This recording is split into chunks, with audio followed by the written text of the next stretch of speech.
नमस्कार दोस्तों, स्वागत है आप सभी का आपके अपने YouTube channel GK search engine पर।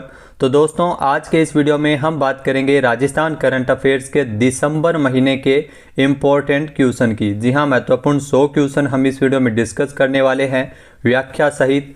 वीडियो की जो PDF फाइल है वो आप वीडियो के डिस्क्रिप्शन बॉक्स से डाउनलोड कर सकते हैं। तो चलिए स्टार्ट करते हैं राजस्थान करंट अफेयर्स के 1 से लेकर 31 दिसंबर तक के महत्वपूर्ण 100 प्रश्न, वो भी पूरी व्याख्या के साथ। तो पहला क्वेश्चन है, राजस्थान खादी ग्रामोद्योग संघ द्वारा जयपुर में लगाई गई खादी ग्रामोद्योग प्रदर्शनी 2022-23 का उद्घाटन किसके द्वारा किया गया था? तो शकुंतला रावत, जो वर्तमान में खादी एवं ग्रामोद्योग मंत्री है राजस्थान में, उनके द्वारा जयपुर में राजस्थान खादी ग्रामोद्योग संस्था संघ द्वारा जो जयपुर के द्वारा इस खादी ग्रामोद्योग प्रदर्शनी 2022-23 का आयोजन किया जा रहा है, इसका उद्घाटन किया था। खादी ग्रामोद्योग बोर्ड के चेयरमैन है ब्रज किशोर शर्मा। राजस्थान खादी ग्रामोद्योग संस्थान संघ के मंत्री अनिल शर्मा के अनुसार 25 नवंबर से शुरू हुई इस प्रदर्शनी जो 13 जनवरी 2023 तक ये प्रदर्शनी संचालित की जाएगी। पिछले 12 वर्षों से निरंतर इसका आयोजन किया जा रहा है और इसमें कुल 175 स्टॉल लगाई है, जिसमें 130 स्टॉल खादी एवं 45 स्टॉल ग्रामोद्योग संघ की है। अगला क्वेश्चन है, हाल ही में मुख्यमंत्री ने निःशुल्क यूनिफॉर्म वितरण योजना के अंतर्गत कितने करोड़ रुपए के प्रावधान को स्वीकृति प्रदान की है? तो राजस्थान सरकार ने 29 नवंबर को 2 योजनाओं का शुभारंभ किया था। योजना का नाम है मुख्यमंत्री बाल गोपाल योजना और दूसरी थी मुख्यमंत्री निःशुल्क यूनिफॉर्म वितरण योजना। तो मुख्यमंत्री निःशुल्क यूनिफॉर्म वितरण योजना के लिए 500.10 करोड़ रुपए है वो खर्च किए जाएंगे।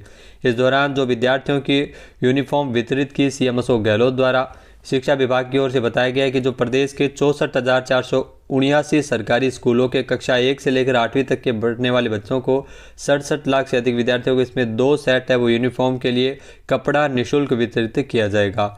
मुख्यमंत्री निःशुल्क यूनिफॉर्म वितरण योजना, जिसके तहत सिलाई के लिए प्रति विद्यार्थी 200 रुपये है वो सीधे बैंक खाते में भी ट्रांसफर किए जाएंगे। योजना के माध्यम से विद्यालयों में जो अध्ययनरत छात्र छात्राओं के नामांकन एवं उपस्थिति में वृद्धि होगी और ड्रॉप आउट को रोकने में मदद मिलेगी।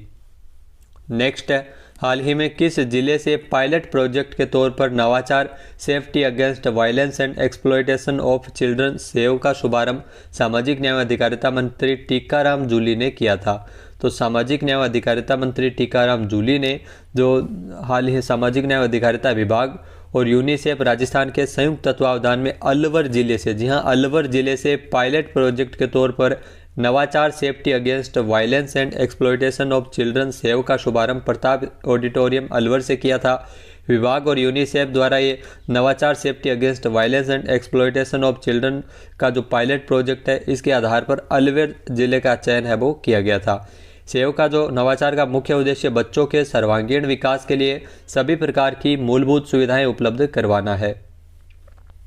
नेक्स्ट क्वेश्चन है, हाल ही में राजस्थान से किसे para sports person of the year का पुरस्कार मिला है? तो राजस्थान से para sports person of the year का पुरस्कार मिला है जयपुर की अवनी लेखरा। जी हाँ, जयपुर की अवनी लेखरा को para sports person of the year के पुरस्कार से नवाजा गया है। फिक्की टर्फ 2022 और इंडिया स्पोर्ट्स अवार्ड में टोक्यो 2020 पैरालंपिक में 2 मेडल जीतने वाली अवनी लेखरा जो para sports person of the year के रूप में इनको चुना गया है। फिक्की यानी federation of Indian chamber of commerce and industry इसका पूरा नाम है। अवनी लेखरा के अलावा पूर्व रणजी क्रिकेटर सरकार तलवार को भी life time achievement award of the year से सम्मानित किया गया था।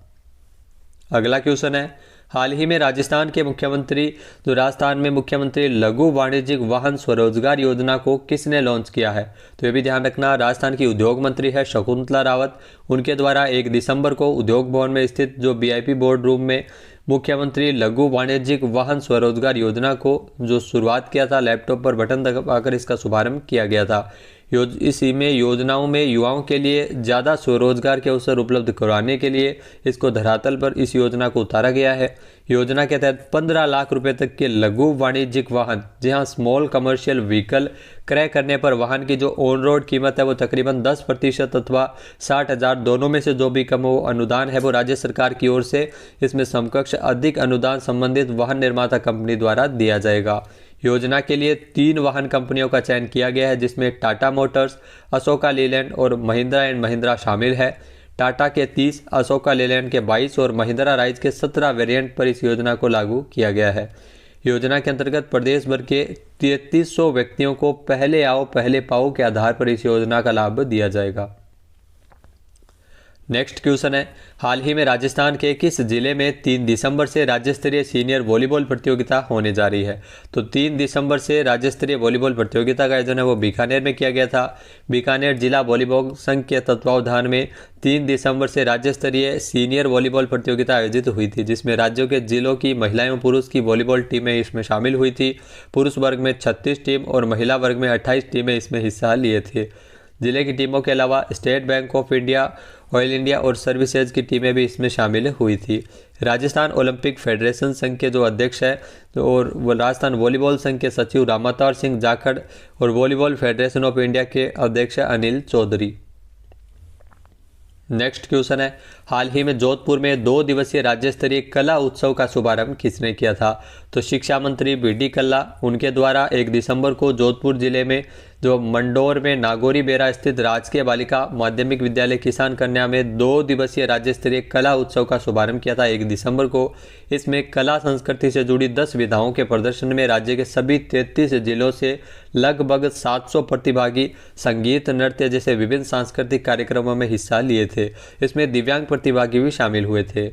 अगला क्वेश्चन है, सर्वश्रेष्ठ कृत्रिम गर्भाधान तकनीशियन श्रेणी में राजस्थान के हरि सिंह को राष्ट्रीय गोपाल रत्न पुरस्कार 2022 में कौन सा स्थान मिला है? तो मत्स्य पालन, पशुपालन और डेयरी मंत्रालय ने राष्ट्रीय गोपाल रत्न पुरस्कार 2022 की घोषणा की थी, जिसमें सर्वश्रेष्ठ कृत्रिम गर्भाधान तकनीशियन श्रेणी में राजस्थान के हरि सिंह को इसमें दूसरा स्थान दिया गया था। दूसरे स्थान के लिए इनको राष्ट्रीय गोपाल रत्न पुरस्कार मिला था। गोपाल राणा बालांगीर ओडिशा का इसमें पहला स्थान था। राष्ट्रीय दूध दिवस के अवसर पर 26 नवंबर को विजेताओं को पुरस्कार दिया गया था और यह पुरस्कार 3 श्रेणियों में प्रदान किया जाता है। अगला क्वेश्चन है, हाल ही में प्रदेश का 5वां और जयपुर जिले का दूसरा रोपवे का क्या नाम रखा गया, जो राजस्थान का पहला स्वचालित और जयपुर का सबसे बड़ा पैसेंजर रोपवे होगा? तो आपको बता दें कि इस रोपवे का नाम है वो अन्नपूर्णा माता रोपवे रखा गया है। जयपुर शहर के खोले के हनुमान जी मंदिर परिसर में प्रदेश का पहला स्वचालित और जयपुर का सबसे बड़ा पैसेंजर रोपवे का निर्माण किया जा रहा है। तो ये मोस्ट इंपॉर्टेंट क्वेश्चन आने वाले एग्जाम में जरूर पूछा जाएगा। ये प्रदेश का 5वां और जयपुर जिले का जो सामौद हनुमान जी रोपवे के बाद यह दूसरा रोपवे होगा जयपुर का। अन्नपूर्णा माता मंदिर से खोले के हनुमान मंदिर की पहाड़ी पर स्थित वैष्णो माता मंदिर तक 436 मीटर लंबा ये रोपवे बनाया जा रहा है, जो जयपुर का सबसे बड़ा रोपवे होगा। वर्तमान में राजस्थान में 4 रोपवे हैं, जिसमें सूंधा माता जालोर जिसकी लंबाई 800 मीटर जो राजस्थान का पहला रोपवे था। अगला क्वेश्चन है, हाल ही में अलवर जिले के प्रताप ऑडिटोरियम में राज्य स्तरीय ट्रांसजेंडर उत्सव का शुभारंभ किसके द्वारा किया गया था? तो 30 नवंबर 2022 को राजस्थान के सामाजिक न्याय एवं अधिकारिता मंत्री टीकाराम जूली ने राज्य के अलवर जिले के प्रताप ऑडिटोरियम में राज्य स्तरीय ट्रांसजेंडर उत्सव का शुभारंभ किया था। जी हाँ दोस्तों, अलवर में इस राज्य स्तरीय ट्रांसजेंडर उत्सव का शुभारंभ किया गया था।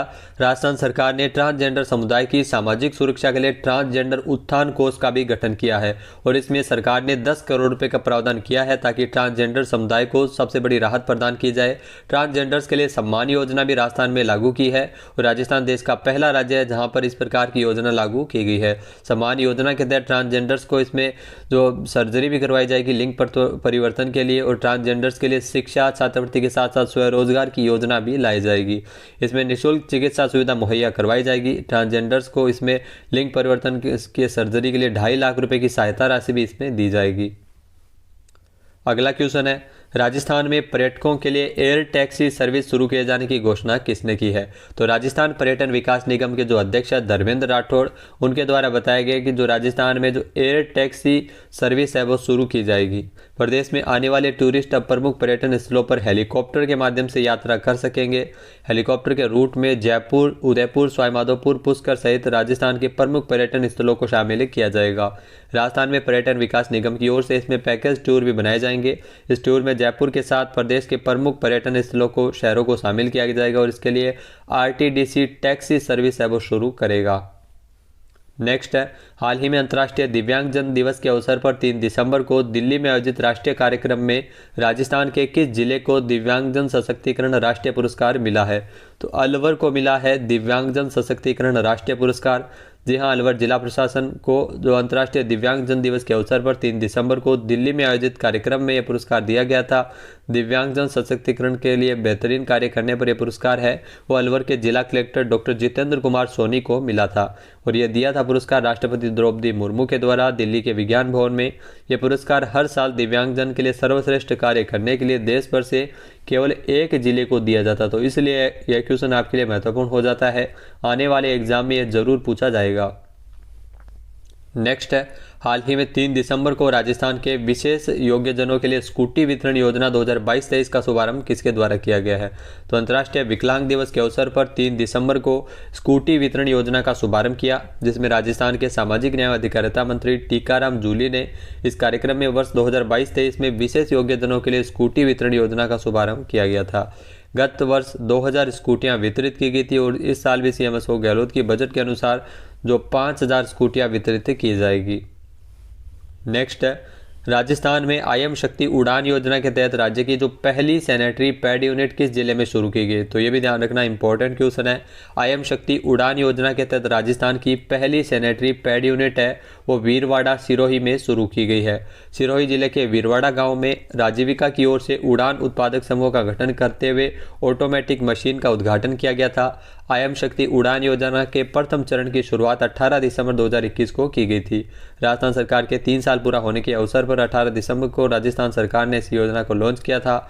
आईएम शक्ति उड़ान योजना के द्वितीय चरण की जो शुरुआत है वो 26 अगस्त 2022 को की गई थी। आईएम शक्ति उड़ान योजना इसके माध्यम से राज्य की लगभग 1.2 करोड़ महिलाओं को इसमें निःशुल्क सैनिटरी पैड है वो वितरित किए जाते हैं। इसमें लाभ है वो सरकार द्वारा दिया जाता है। नेक्स्ट है, राजस्थान पर्यटन विभाग द्वारा कुंभलगढ़ महोत्सव का आयोजन कब किया गया था? तो कुंभलगढ़ महोत्सव जो राजस्थान पर्यटन विभाग द्वारा 1 से लेकर 3 दिसंबर तक राजस्थान के राजसमंद जिले के कुंभलगढ़ में किया गया था। जी हाँ, मेवाड़ के महाराणा कुंभा द्वारा बनाए गए कुंभलगढ़ जो किले में 1 से लेकर 3 दिसंबर तक यह 3 दिवसीय वार्षिक उत्सव है वो मनाया जाता है। यह महोत्सव राजस्थान के अलग अलग पहलुओं को दिखाता है, जिसमें मुख्य रूप से कला संस्कृति, लाइट एंड साउंड शो प्रदर्शनी भी इसमें आयोजित की गई थी। कुंभलगढ़ महोत्सव जो महान राजा महाराणा कुंभा के सम्मान में मनाया जाता है, जो मेवाड़ के शासक थे। नेक्स्ट है, हाल ही में राजस्थान के उदयपुर में आयोजित नेशनल व्हीलचेयर क्रिकेट चैंपियनशिप को किसने जीता है? तो राजस्थान के जो उदयपुर में नेशनल व्हीलचेयर क्रिकेट चैंपियनशिप का तीसरा संस्करण है जो 3 दिसंबर को विश्व रिकॉर्ड बनाने के साथ है वो उदयपुर में संपन्न हुआ था। नारायण सेवा संस्थान, डीसीसीआई, डब्ल्यूसीआई और राजस्थान रॉयल्स के संयुक्त तत्वावधान में आयोजित इस 7 दिवसीय टूर्नामेंट में उत्तर प्रदेश ने, जी हां, उत्तर प्रदेश ने हरियाणा को हराते हुए चैंपियनशिप की ट्रॉफी पर कब्जा किया है। उत्तर प्रदेश है वो इसमें विजेता रहा है। दुनिया के सबसे बड़े व्हीलचेयर क्रिकेट टूर्नामेंट का आयोजन है वो राजस्थान के उदयपुर में किया गया था और पहली बार इसे Guinness book of world record में शामिल किया गया है। नेक्स्ट है, हाल ही में जो देश के सबसे बड़े विश्व संगीत महोत्सव वेदांता उदयपुर म्यूजिक फेस्टिवल का 6ठा संस्करण का आयोजन है वो कब किया जाएगा? जी हाँ, जस्ता शीशा और चांदी उत्पादक कंपनी जो वेदांता समूह की जो कंपनी हिंदुस्तान जिंक के प्रयोजन से झीलों की नगरी उदयपुर में देश के सबसे बड़े विश्व संगीत महोत्सव Vedanta Udaipur world music festival का जो 6ठा संस्करण है जो आयोजित किया गया था उदयपुर में, और इसका आयोजन 16 से लेकर 18 दिसंबर तक, जी हाँ, 16 से लेकर 18 दिसंबर तक 100 से अधिक सुप्रसिद्ध संगीतकार इसमें अपनी प्रस्तुति दी थी। उदयपुर म्यूजिक वर्ल्ड फेस्टिवल की जो मुख्य थीम रखी गई थी राजस्थान के भूले हुए संगीत, वाद्य यंत्रों और परंपराओं का संरक्षण और प्रचार। तो इस थीम पर यह बनाया गया था जहां पर उत्सव सारंगी पर केंद्रित था ताकि युवा पीढ़ी को अपनी विरासत से रूबरू एवं संरक्षित करने के लिए प्रेरित किया जा सके। नेक्स्ट है, हाल ही में राजस्थान में G20 शेरपा की जो पहली बैठक उदयपुर में कहां आयोजित की गई थी?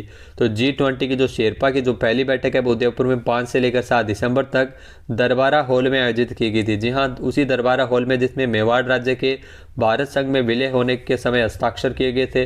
तब देश के प्रथम प्रधानमंत्री थे पंडित जवाहरलाल नेहरू और उन्होंने दरबारा हॉल में मेवाड़ के अंतिम शासक महाराणा भूपाल सिंह को महाराज प्रमुख की शपथ भी दिलाई गई थी। तो उदयपुर में 5 से लेकर 7 दिसंबर तक G20 जो सदस्य देशों की शेरपा बैठक है जो आयोजित की गई थी, जिसमें 4 दिवसीय सम्मेलन में जो देशों और अंतर्राष्ट्रीय संगठनों की इसमें भागीदारी रही थी। अगला क्वेश्चन है, हाल ही में राजस्थान के किस जिले के ऐप गुरु इमरान खान का Fulbright distinguish award in teaching program for international teachers fellowship के लिए किया गया है? तो राजस्थान के अलवर से संबंध ऐप गुरु इमरान खान का, जो एक बार फिर से चर्चा में है, उनका चयन Fulbright distinguish award in teaching program for international teachers fellowship के लिए किया गया है। जी हाँ, अंतर्राष्ट्रीय शिक्षक फेलोशिप के तहत इमरान खान अगस्त से लेकर दिसंबर 2023 तक अमेरिकी विश्वविद्यालय में शिक्षण से संबंधित प्रोजेक्ट पर कार्य करेंगे। प्रोजेक्ट का सारा खर्च अमेरिकी सरकार उठाएगी और राष्ट्रीय शिक्षक पुरस्कार और जमनालाल बजाज पुरस्कार से इमरान खान को पहले भी सम्मानित किया जा चुका है। अलवर के सरकारी स्कूल में संस्कृत टीचर इमरान खान की रुचि तकनीकी क्षेत्र में ज़्यादा रही थी। उन्होंने साल 2015 से लेकर अब तक 50 से अधिक ऐप शिक्षा से जुड़ी ऐप बनाकर मानव संसाधन मंत्रालय के माध्यम से देश को समर्पित कर चुके हैं। नेक्स्ट है, हाल ही में अडानी ग्रीन एनर्जी लिमिटेड की ओर से राजस्थान के जैसलमेर में कितने मेगावाट की क्षमता वाले तीसरे हाइब्रिड पावर प्लांट को शुरू किया गया? तो मोस्ट इंपॉर्टेंट क्वेश्चन जरूर पूछा जाएगा। राजस्थान के जैसलमेर में 450 मेगावाट की क्षमता वाला ये तीसरा हाइब्रिड पावर प्लांट है जो शुरू किया गया है अडानी ग्रीन एनर्जी लिमिटेड के द्वारा। जी हाँ, अडानी ग्रीन एनर्जी लिमिटेड जो 1440 मेगावाट की परिचालन क्षमता के साथ दुनिया की सबसे बड़ी विंड सोलर हाइब्रिड पावर उत्पादक कंपनी बन गई है। तो दुनिया की सबसे बड़ी कंपनी बनी है। जैसलमेर में कंपनी का उत्पादन जो शुरू किया गया है सोलर एनर्जी का जो wind solar hybrid power plant है जिसकी परिचालन क्षमता 450 मेगावाट है। इस साल मई 2022 में भी जैसलमेर में इसी कंपनी की ओर से भारत का जो पहला 390 मेगावाट की परिचालन क्षमता वाला हाइब्रिड पावर प्लांट है वो शुरू किया गया था और ये है तीसरा हाइब्रिड पावर प्लांट जो 450 मेगावाट का है। नेक्स्ट है, हाल ही में ग्रामीण क्षेत्रों में पर्यटन को बढ़ावा देने के लिए राज्य में राजस्थान ग्रामीण पर्यटन योजना लागू किए जाने की घोषणा किसने की है? तो सीएम अशोक गहलोत ने ग्रामीण क्षेत्रों में पर्यटन को बढ़ावा देने के लिए राजस्थान ग्रामीण पर्यटन योजना लागू किए जाने की घोषणा की है और ये योजना लागू कर दी गई है। 5 दिसंबर को प्रदेश के कुछ ग्रामीण क्षेत्रों में अब इस योजना को लागू किया गया है। ग्रामीण क्षेत्रों में पर्यटन को बढ़ावा देने के लिए राज्य में घोषित मुख्यमंत्री अशोक गहलोत की अध्यक्षता में जो कैबिनेट की बैठक हुई थी 24 नवंबर को इस पर अपना फैसला दिया है। इसके द्वारा गाँवों में जीवन, कला, संस्कृति, विरासत को प्रदर्शित करने वाली पर्यटन इकाइयों को बढ़ावा मिलेगा। ग्रामीण पर्यटन इकाइयों को स्टाम्प ड्यूटी में छूट, ऋण पर अधिक ब्याज, अनुदान जैसे वित्तीय लाभ इसमें दिए जाएंगे। ग्रामीण क्षेत्रों में जो ग्रामीण guest house, camping site, caravan park, home stay, paying guest house जैसी विभिन्न सुविधाएं इसमें विकसित की जाएगी। नेक्स्ट है, हाल ही में राजीविका द्वारा किस पेमेंट बैंक के साथ एक एमओयू पर हस्ताक्षर किए गए हैं? तो राजीविका द्वारा जो मिशन 1GP 1BC प्रोजेक्ट के तहत इसमें राज्य के 17 जिलों में स्वयं सहायता समूह के प्रशिक्षित और भारतीय बैंकिंग और वित्तीय संस्थान सर्टिफाइड महिलाओं को BC सखी के रूप में लगाने के लिए इंडिया पोस्ट पेमेंट बैंक और फिनो पेमेंट बैंक इन दोनों के साथ एमओयू पर हस्ताक्षर किए गए थे।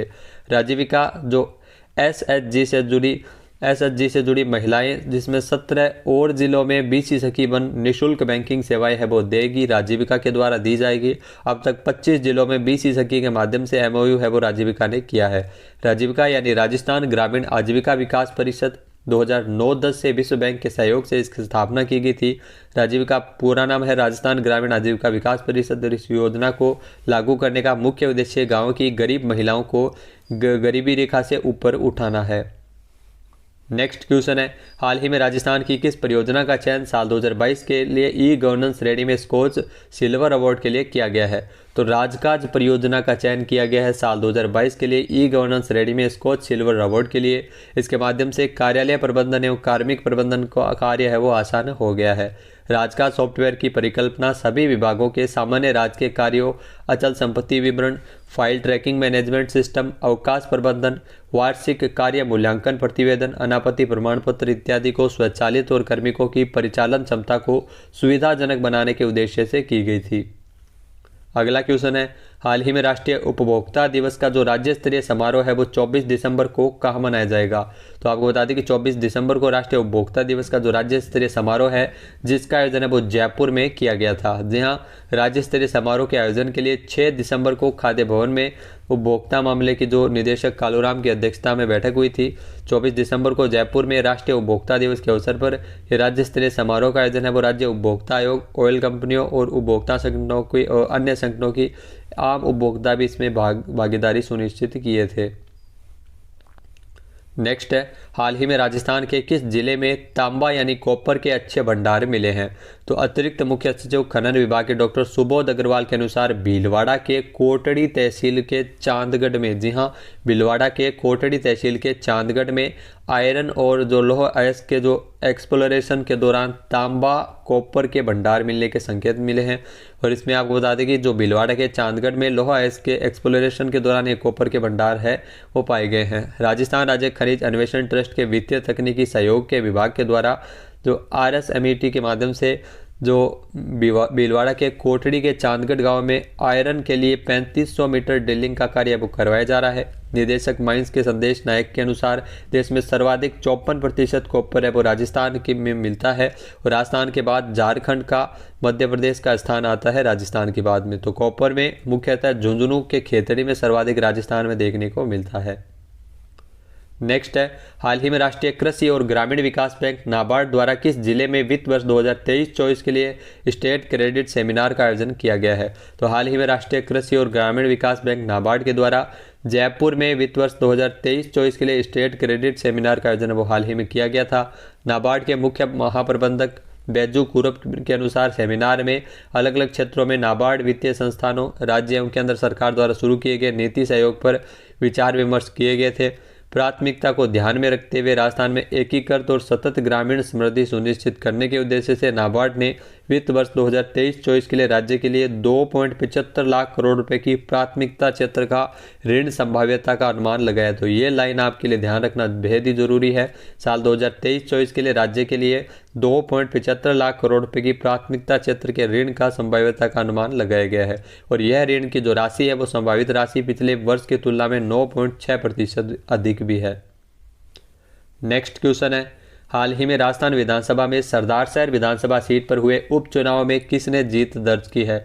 तो कांग्रेस के अनिल शर्मा ने 26,696 की लीड के साथ सरदारशहर उपचुनाव को जीता है। मतगणना 8 दिसंबर को हुई थी। कांग्रेस के दिवंगत विधायक भंवरलाल शर्मा के निधन से ये सीट खाली हुई है, सरदारशहर विधानसभा सीट, जिस पर 5 दिसंबर को उपचुनाव के लिए मतदान हुआ था। तो 8 दिसंबर को इसके नतीजे आए थे, जिसमें कांग्रेस के अनिल शर्मा को 91,357 वोट मिले थे और विजय प्राप्त की है। इसके अलावा भाजपा के अशोक पिंचा को 64,505 वोट मिले, दूसरे स्थान पर रहे थे। RLP के लालचंद मूड जिनको 46,753 वोट मिले थे, जो तीसरे स्थान पर रहे थे।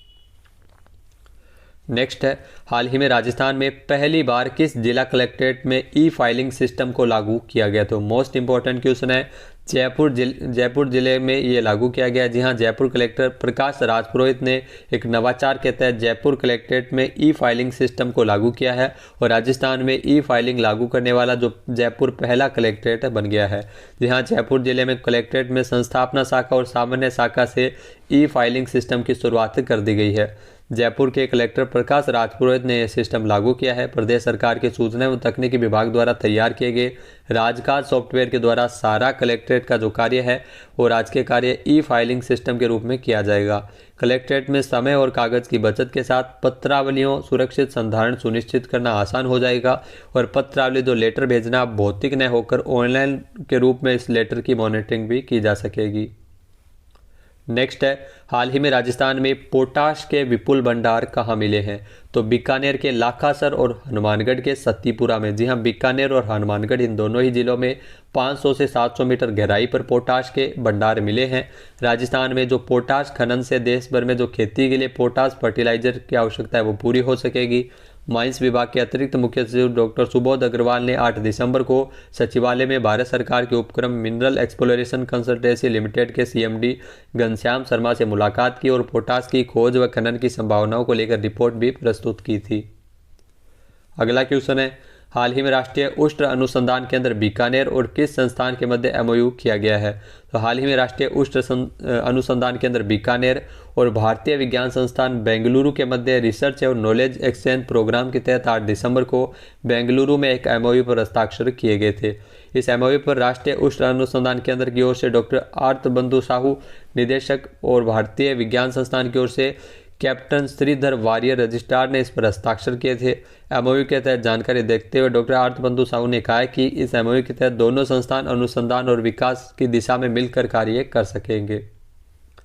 नेक्स्ट है, हाल ही में राजस्थान के कितने विश्वविद्यालयों में G20 के सदस्य भारत की शिक्षा व्यवस्था के विकास के लिए कार्य करेंगे? जी हाँ, ये इंपॉर्टेंट है। भारत की 75 विश्वविद्यालयों में शिक्षा के लिए G20 है वो कार्य करेगी, जिसमें राजस्थान के उदयपुर का मोहनलाल सुखाड़िया विश्वविद्यालय, जोधपुर का जय नारायण व्यास विश्वविद्यालय, जयपुर से राजस्थान विश्वविद्यालय और झुंझुनू का बिट्स पिलानी, यानी 4 विश्वविद्यालय, 4 शिक्षण संस्थान इसमें शामिल है। इसका मुख्य उद्देश्य युवाओं को द्विपक्षीय वार्ता के लिए प्लेटफॉर्म उपलब्ध करवाना। G20 के सदस्य देशों के एक मकसद युवा पीढ़ी की सहभागिता को भी बढ़ाना है और इसके लिए G20 के सदस्य भारत की शिक्षा व्यवस्था के साथ विकास के लिए कार्य करेंगे, जिसके तहत देश के 75 विश्वविद्यालयों को इसमें जोड़ा जाएगा, जिसमें उदयपुर से मोहनलाल सुखाड़िया विश्वविद्यालय सहित प्रदेश के 4 विश्वविद्यालयों को इसमें शामिल किया गया था। तो हाल ही में उदयपुर में G20 की शेरपा बैठक का भी आयोजन है वो 4 से लेकर 7 दिसंबर तक किया गया था, जिसमें 29 देशों के डेलीगेट्स ने इसमें हिस्सा लिया था। नेक्स्ट है, हाल ही में राजस्थान के 925 महात्मा गांधी अंग्रेजी विद्यालयों में कब से बाल वाटिकाओं की शुरुआत की जाएगी? तो ये ध्यान रखना, राजस्थान के 925 Mahatma Gandhi English medium school में जनवरी 2023 से बाल वाटिकाओं की शुरुआत होगी। राजस्थान के सभी जिलों में संचालित 925 Mahatma Gandhi English medium school में जनवरी से बाल वाटिकाओं की शुरुआत की जाएगी, जिसमें 3 वर्ष आयु के बच्चों के लिए पूर्व प्राथमिक यानी प्री प्राइमरी कक्षाएं लगाई जाएगी। इंग्लिश मीडियम स्कूल के भवनों में ये बाल वाटिकाएं संचालित होगी। सीएम अशोक गहलोत ने बजट 2022-23 में इसके लिए घोषणा भी की थी। नेक्स्ट है, राजस्थान हाईकोर्ट के मुख्य न्यायाधीश पंकज मित्तल ने राजस्थान विधिज्ञ परिषद भवन का शिलान्यास कहाँ पर किया है? तो जोधपुर में 11 दिसंबर को राजस्थान विधिज्ञ परिषद भवन का शिलान्यास है वो जोधपुर में किया गया था राजस्थान हाईकोर्ट के मुख्य न्यायाधीश पंकज मित्तल के द्वारा। जी हाँ, पंकज मित्तल ने शिलान्यास किया था। बार काउंसिल के डिजिटलीकरण का भी शुभारंभ किया गया है। न्याय क्षेत्र में सुविधाओं और नवाचारों के सामने आने से जो बेहतर परिदृश्य है वो सामने आएगा। सर्वोच्च न्यायालय के जो जस्टिस दिनेश माहेश्वरी भी इसमें वर्चुअल रूप से उपस्थित रहे थे। नेक्स्ट है, हाल ही में मुख्यमंत्री अशोक गहलोत ने जो कोटा जिले में नवीन ग्रीनफील्ड एयरपोर्ट के निर्माण से संबंधित कार्यों के लिए कितने करोड़ रुपए की वित्तीय स्वीकृति प्रदान की है? तो कोटा जिले में नवीन ग्रीनफील्ड एयरपोर्ट है वो बनाया जा रहा है और इसके लिए जो निर्माण कार्यों के लिए सीएम अशोक गहलोत द्वारा 115 करोड़ रुपये है वो स्वीकृत हुए हैं। जी हाँ, नवीन ग्रीनफील्ड एयरपोर्ट के क्षेत्र में जो EHV पावर लाइनों को शिफ्ट करने के लिए लगभग 40 करोड़ रुपए के वित्तीय प्रावधान को भी स्वीकृति प्रदान की गई थी। साथ ही साथ सीएम अशोक गहलोत के इस निर्णय से शैक्षणिक नगरी एवं औद्योगिक नगरी कोटा का अंतर्राज्यीय हवाई मार्ग से संपर्क स्थापित किया जा सकेगा। नेक्स्ट है, हाल ही में राजस्थान के जयपुर में जो राजस्थान हाट जल महल में 4 दिवसीय फूड फेस्टिवल 56 भोग उत्सव 2022 का शुभारंभ किसने किया था? तो 9 दिसंबर को राजस्थान की उद्योग मंत्री शकुंतला रावत ने राजस्थान हाट जल महल में 4 दिवसीय फूड फेस्टिवल 56 भोग उत्सव का शुभारंभ किया। उद्योग विभाग और उद्यम प्रोत्साहन संस्थान की ओर से आयोजित ये इसमें प्रदेश के उत्पादों की जो छवि को निखारने के लिए महत्वपूर्ण कार्य किया गया था। तो अलग अलग क्षेत्रों के जो स्वादिष्ट व्यंजन जैसे बीकानेर भुजिया और प्रसिद्ध मसालों, मिठाइयों, नमकीन एवं विशिष्ट खाद्य पदार्थों और रसोइयों से जुड़े परंपरागत और प्राकृतिक अत्याधुनिक उपकरण भी यहाँ पर आपको एक साथ पर देखने को मिले थे। क्वेश्चन है, राजस्थान में ग्रामीण ओलंपिक खेलों की तर्ज पर राजीव गांधी शहरी ओलंपिक खेल कब से शुरू होंगे? तो अगले साल जनवरी माह में। जी हां, 26 जनवरी 2023 तक राजस्थान में जो शहरी क्षेत्रों में वार्ड स्तर पर राजीव गांधी शहरी ओलंपिक खेलों का आयोजन किया जाएगा। पहले चरण में 6 दिन मुकाबले होंगे, जबकि दूसरे चरण में जिला स्तर पर 13 फरवरी से मैच शुरू किए जाएंगे और जो दूसरा चरण है वो 4 दिन का होगा। राज्य स्तर पर विजेता टीमें 25 फरवरी को भिड़ेगी। इसमें विजेताओं को संविदाओं में नौकरियों में आरक्षण भी मिलेगा और शहरी ओलंपिक खेल के लिए 30 करोड़ रुपए का बजट भी निर्धारित किया गया है। 10 लाख रुपए का अलग से इसमें बजट रखा गया है। शहरी ओलंपिक खेलों में जो राष्ट्रीय खेल हॉकी और शूटिंग और वॉलीबॉल को इसमें हटाया गया है, शूटिंग वॉलीबॉल को हटाया गया है, हॉकी को, और वहीं राज्य खेल बास्केटबॉल और फुटबॉल और एथलेटिक्स को शामिल किया गया। तो 3 खेल और जोड़े गए हैं, यानी 6 में से 2 खेल हटाए गए हैं, यानी अब टोटल शहरी ओलंपिक खेलों में 7 खेलों का आयोजन है वो किया जाएगा। जिसमें आपको बता दें कि जो शहरी ओलंपिक गेम्स में जो basketball, football, tennis ball, cricket, kho kho, athletics, इसके अलावा जो वॉलीबॉल और कबड्डी के इसमें मैच अब वो खेले जाएंगे। एथलेटिक्स में 100, 200 और 400 मीटर की दौड़ भी करवाई जाएगी। नेक्स्ट है, हाल ही में राजस्थान से किसे जेनेवा में global youth human rights champion award मिला है? तो जोधपुर की doctor Kriti Bharti. Important question है। जेनेवा में सेंटर फॉर ह्यूमन राइट्स ने इंटरनेशनल ह्यूमन राइट्स डे के अवसर पर 10 दिसंबर को global youth human rights champion award doctor Kriti Bharti को दिया है। भारत से एकमात्र child marriage activist doctor Kriti Bharti को यह पुरस्कार मिला है। कृति भारती ने अब तक 47 जोड़ों के बाल विवाह निरस्त करवाए हैं और हजारों बाल विवाह रुकवाए भी हैं। भारत से बाल विवाह रोकने की मुहिम के लिए वर्ल्ड टॉप 10 एक्टिविस्ट और BBC हिंदी की 100 प्रेरणादायी महिलाओं की सूची में शामिल है डॉक्टर कृति भारती, जिनको इस अवार्ड के लिए चुना गया है। अगला क्वेश्चन है, हाल ही में 16 दिसंबर से पहली बार जयपुर आर्ट समिट का आयोजन कहाँ किया जा रहा है? तो ग्वालियर में। जी हाँ, मध्य प्रदेश के ग्वालियर में पहली बार जयपुर आर्ट समिट का आयोजन वो किया जा रहा है। इस आयोजन में 15 देशों के 111 कलाकार इसमें शामिल हो रहे हैं। तो इसके अलावा जो देश भर के अलग अलग शहरों से आए कलाकार भी इस समिट में हिस्सा लिए थे। 16 दिसंबर से लेकर 20 दिसंबर तक जो मध्य प्रदेश के ग्वालियर में जिवाजी विश्वविद्यालय के सभागार में इसका आयोजन किया गया है। इसमें ग्वालियर के कलाकारों के अलावा जो अपने हुनर को प्रदर्शित भी किया गया था, साथ ही साथ समिति में शामिल होने वाली विदेशी कलाकार कैनवास के साथ अलग अलग माध्यम में अपनी कला का प्रदर्शन भी किया था। देश भर के साथ विदेशी कलाकार भी इसमें शामिल हुए थे। अगला क्वेश्चन है, हाल ही में NTPC की राजस्थान के किस जिले में स्थित 240 मेगावाट क्षमता वाली देवीकोट सौर परियोजना का वाणिज्यिक परिचालन शुरू हो गया है? तो सार्वजनिक क्षेत्र की जो बिजली कंपनी है NTPC, जिसके द्वारा राजस्थान के जैसलमेर में स्थित 150 मेगावाट और 90 मेगावाट क्षमता वाली देवीकोट जो सौर PV परियोजना का वाणिज्यिक परिचालन है वो 13 दिसंबर से सफलतापूर्वक वो शुरू हो गया है। इसी के साथ ही NTPC की स्थापित वाणिज्यिक क्षमता बढ़कर एकल आधार पर 58,041.27 मेगावाट हो गई है और पूरे समूह की जो स्थापित वाणिज्यिक क्षमता है वो 70,656.27 मेगावाट पहुंच गई है। नेक्स्ट है, हाल ही में सौर ऊर्जा के क्षेत्र में प्रथम स्थान में राजस्थान में जो वर्तमान में कुल कितने मेगावाट सौर ऊर्जा का उत्पादन राजस्थान में किया जा रहा है? तो राजस्थान है वो सौर ऊर्जा में प्रथम स्थान पर है। ऊर्जा मंत्री भंवर सिंह भाटी के अनुसार जो सौर ऊर्जा के क्षेत्र में CM अशोक गहलोत द्वारा की गई पहल के कारण राजस्थान मॉडल स्टेट बन चुका है। प्रदेश में वर्तमान में 16,060 मेगावाट सौर ऊर्जा का उत्पादन किया जा रहा है और राजस्थान है वो 16,060 मेगावाट के साथ देश भर में प्रथम स्थान पर है सौर ऊर्जा उत्पादन में। वर्तमान में जो विश्व का जो सबसे बड़ा सोलर पार्क है 2245 मेगावाट क्षमता का भड़ला सोलर पार्क जोधपुर में स्थापित किया गया। इसके अलावा 925 मेगावाट क्षमता का जैसलमेर में नोक सोलर पार्क है वो स्थापित किया गया है।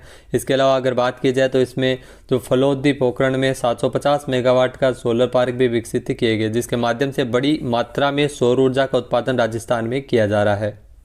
क्वेश्चन है, हाल ही में राजस्थान तकनीकी विश्वविद्यालय कोटा की ओर से 3 दिवसीय राष्ट्रीय स्तरीय तकनीकी महोत्सव थार 2023 का आयोजन कब किया जाएगा? तो राजस्थान तकनीकी विश्वविद्यालय कोटा की ओर से 24 फरवरी 2023 से 3 दिवसीय राष्ट्रीय स्तरीय तकनीकी महोत्सव थार 2023 का आयोजन किया जाएगा। कुलपति प्रोफेसर SK सिंह ने 7 दिसंबर को महोत्सव की आधिकारिक वेबसाइट और पोस्टर का लोकार्पण भी किया था। राजस्थान तकनीकी विश्वविद्यालय कोटा में थार 2023 टेक्निकल फेस्ट के दौरान देश भर के हजारों नव अन्वेषक इसमें जुटेंगे।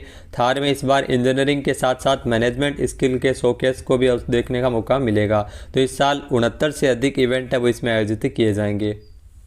नेक्स्ट है, हाल ही में बाल श्रम और बाल दुर्व्यापार को प्रभावी रोकथाम के लिए एक उच्च स्तरीय उच्चाधिकार प्राप्त समिति का गठन और संरचना के प्रस्ताव को किसने मंजूर किया है? तो हाल ही में राजस्थान में जो बाल श्रम और बाल दुर्व्यापार पर प्रभावी रोकथाम के लिए CM अशोक गहलोत ने ऐसे मामलों के पूरा अध्ययन करते हुए समाधान देने के लिए एक उच्च अधिकार प्राप्त समिति के गठन और संरचना के प्रस्ताव को मंजूरी प्रदान की है। जी हाँ, बाल अधिकारिता मंत्री इसके अध्यक्ष होंगे और वर्तमान में राजस्थान में बाल अधिकारिता मंत्री है ममता भूपेश। नेक्स्ट है, हाल ही में राजस्थान के किस जिले में door to door garbage collection mobile app का लॉन्च किया गया था? तो जयपुर नगर निगम के द्वारा। जी हां, जयपुर नगर निगम ग्रेटर एरिया के लोगों को अब डोर टू डोर कूड़ा कलेक्शन की शिकायत के लिए किसी पार्षद या कॉल सेंटर को फ़ोन करने की जरूरत नहीं पड़ेगी। जयपुर नगर निगम ग्रेटर ने 14 दिसंबर को door to door garbage collection mobile app को लॉन्च किया है। नगर निगम द्वारा जारी किए गए इस ऐप में शिकायत है वो दर्ज करवा सकेंगे। साथ ही साथ डोर टू डोर कूड़ा कलेक्शन की शिकायत अब पार्षद या कॉल सेंटर पर करने की जरूरत नहीं पड़ेगी। तो जयपुर नगर निगम ग्रेटर में इस ऐप की सुविधा 2 जोन के लिए, जिसमें मालवीय नगर और मुरलीपुरा में बने मकानों के लिए ही शुरू की गई है। नेक्स्ट है, हाल ही में राजस्थान में कार्यरत किस कंपनी को CDP द्वारा क्लाइमेट चेंज और वाटर सिक्योरिटी श्रेणी में A रेटिंग दी गई है? तो हिंदुस्तान जिंक को। जी हाँ, महत्वपूर्ण क्वेश्चन है। हिंदुस्तान जिंक को जलवायु और परिवर्तन से जो कुशल प्रबंधन के लिए वैश्विक पर्यावरण गैर लाभकारी CDP द्वारा क्लाइमेट चेंज और वाटर सिक्योरिटी श्रेणी में A रेटिंग प्रदान की गई है। तो रेटिंग नेट शून्य उत्सर्जन के अपने दृष्टिकोण को प्राप्त करने की दिशा में कंपनी की प्रतिबद्धता को दर्शाता है। ये कंपनी द्वारा शुरू किए गए जो स्थायी प्रयास जल, भूमि, वायु गुणवत्ता, जलवायु और जैव विविधता पर उनके प्रभाव को कम करने हेतु किए गए प्रयासों की मान्यता है। S&P global corporate sustainability assessment द्वारा कंपनी का जो विश्व स्तर पर तीसरा और दक्षिणी पैसिफिक क्षेत्र में पहला स्थान भी हिंदुस्तान जिंक को दिया गया था। हिंदुस्तान जिंक जिसकी स्थापना 1966 में हुई थी, इसका जो मुख्यालय है वो उदयपुर में स्थित है। नेक्स्ट क्वेश्चन है, हाल ही में राजस्थान के झुंझुनू के चिड़ावा में 10 दिवसीय चिड़ावा महोत्सव का आयोजन कब से किया गया है? तो झुंझुनू के चिड़ावा में जो पहली बार चेयरमैन सुमित्रा सैनी, जी हाँ, चिड़ावा की जो चेयरमैन है सुमित्रा सैनी के प्रयासों से नगरपालिका की ओर से 10 दिवसीय चिड़ावा महोत्सव का आयोजन है वो 23 दिसंबर से शुरू हुआ है और इसका जो समापन है वो 1 जनवरी 2023 को होगा। 23 दिसंबर से चिड़ावा महोत्सव का आगाज है वो मैराथन के साथ किया गया है। सांस्कृतिक कार्यक्रमों के अलावा कई प्रतियोगिताएं भी इसमें होंगी और साथ ही साथ 200 अधिक देश के कोने कोने से प्रसिद्ध उत्पादों की स्टॉल्स भी यहाँ पर लगाई जाएगी। नेक्स्ट है, हाल ही में केंद्र सरकार ने राजस्थान कैडर की IPS अधिकारी प्रीति जैन को किस मंत्रालय में डिप्टी सेक्रेटरी के पोस्ट पर नियुक्त किया है? तो केंद्रीय वित्त मंत्रालय के द्वारा राजस्थान कैडर की जो IPS अधिकारी है प्रीति जैन, जिनको वित्त मंत्रालय में डिप्टी सेक्रेटरी के पोस्ट पर नियुक्त किया गया है। केंद्रीय वित्त मंत्रालय में पहली बार राजस्थान से IPS ऑफिसर की नियुक्ति हुई है। जी हाँ, केंद्र में नियुक्ति से पहले प्रीति जैन जयपुर में इंटेलिजेंस ट्रेनिंग अकादमी की डायरेक्टर थी। मूल रूप से राजस्थान के गंगानगर की निवासी प्रीति जैन वर्ष 2009 बैच की IPS अधिकारी है और उन्होंने अर्थशास्त्र में MPhil किया है। इस दौरान उन्होंने चित्तौड़गढ़ और दौसा जिले की पहली महिला SP होने का भी गौरव इनको मिल चुका है। नेक्स्ट है, हाल ही में जयपुर में आउटलुक मीडिया और राजस्थान टूरिज्म द्वारा प्रतिष्ठित रेस्पॉन्सिबल टूरिज्म अवार्ड 2022 से किसे सम्मानित किया गया है? तो जयपुर के क्लार्क्स आमेर होटल में 14 दिसंबर को सम्मान समारोह का आयोजन किया गया था, जिसमें पाली जिले के नरलाई गांव के निवासी डॉक्टर अजीत सिंह राव, जी हाँ, डॉक्टर अजीत सिंह राव, जिनको आउटलुक मीडिया और राजस्थान टूरिज्म द्वारा प्रतिष्ठित रेस्पॉन्सिबल टूरिज्म अवार्ड 2022 से नवाजा था। यह अवार्ड घोड़ों के लिए बेहतर माहौल बनाने के लिए इनको मिला है। घोड़ों के लिए कई नए आइडियाज़ पर काम करने के लिए डॉक्टर अजीत सिंह राव को यह पुरस्कार दिया गया है। अजीत सिंह राव का आपको बता दें कि पाली जिले के सोनाना खेतलाजी के पास इनका अस्तबल है घोड़ों का, जहाँ वर्तमान में मारवाड़ी नस्ल के 75 से अधिक घोड़े हैं वो यहाँ पर है। नेक्स्ट है, हाल ही में राजस्थान में 13वें राजस्थान ऊर्जा संरक्षण पुरस्कार समारोह का आयोजन कब किया गया था? तो ऊर्जा मंत्री भंवर सिंह भाटी की मुख्य आतिथ्य में राष्ट्रीय ऊर्जा संरक्षण दिवस के अवसर पर 14 दिसंबर को 13वें राजस्थान ऊर्जा संरक्षण पुरस्कार का आयोजन किया गया था। ऊर्जा मंत्री भंवर सिंह भाटी द्वारा ऊर्जा संरक्षण दिवस के अवसर पर अलग अलग औद्योगिक समूह यथा नॉर्थ वेस्ट रेलवे, BSNL आदि 34 व्यक्तियों और उद्यमियों और संस्थानों को ऊर्जा दक्षता और ऊर्जा बचत हेतु उत्कृष्ट कार्यों के लिए पुरस्कार स्वरूप इसमें शील्ड और प्रमाण पत्र दिए गए थे।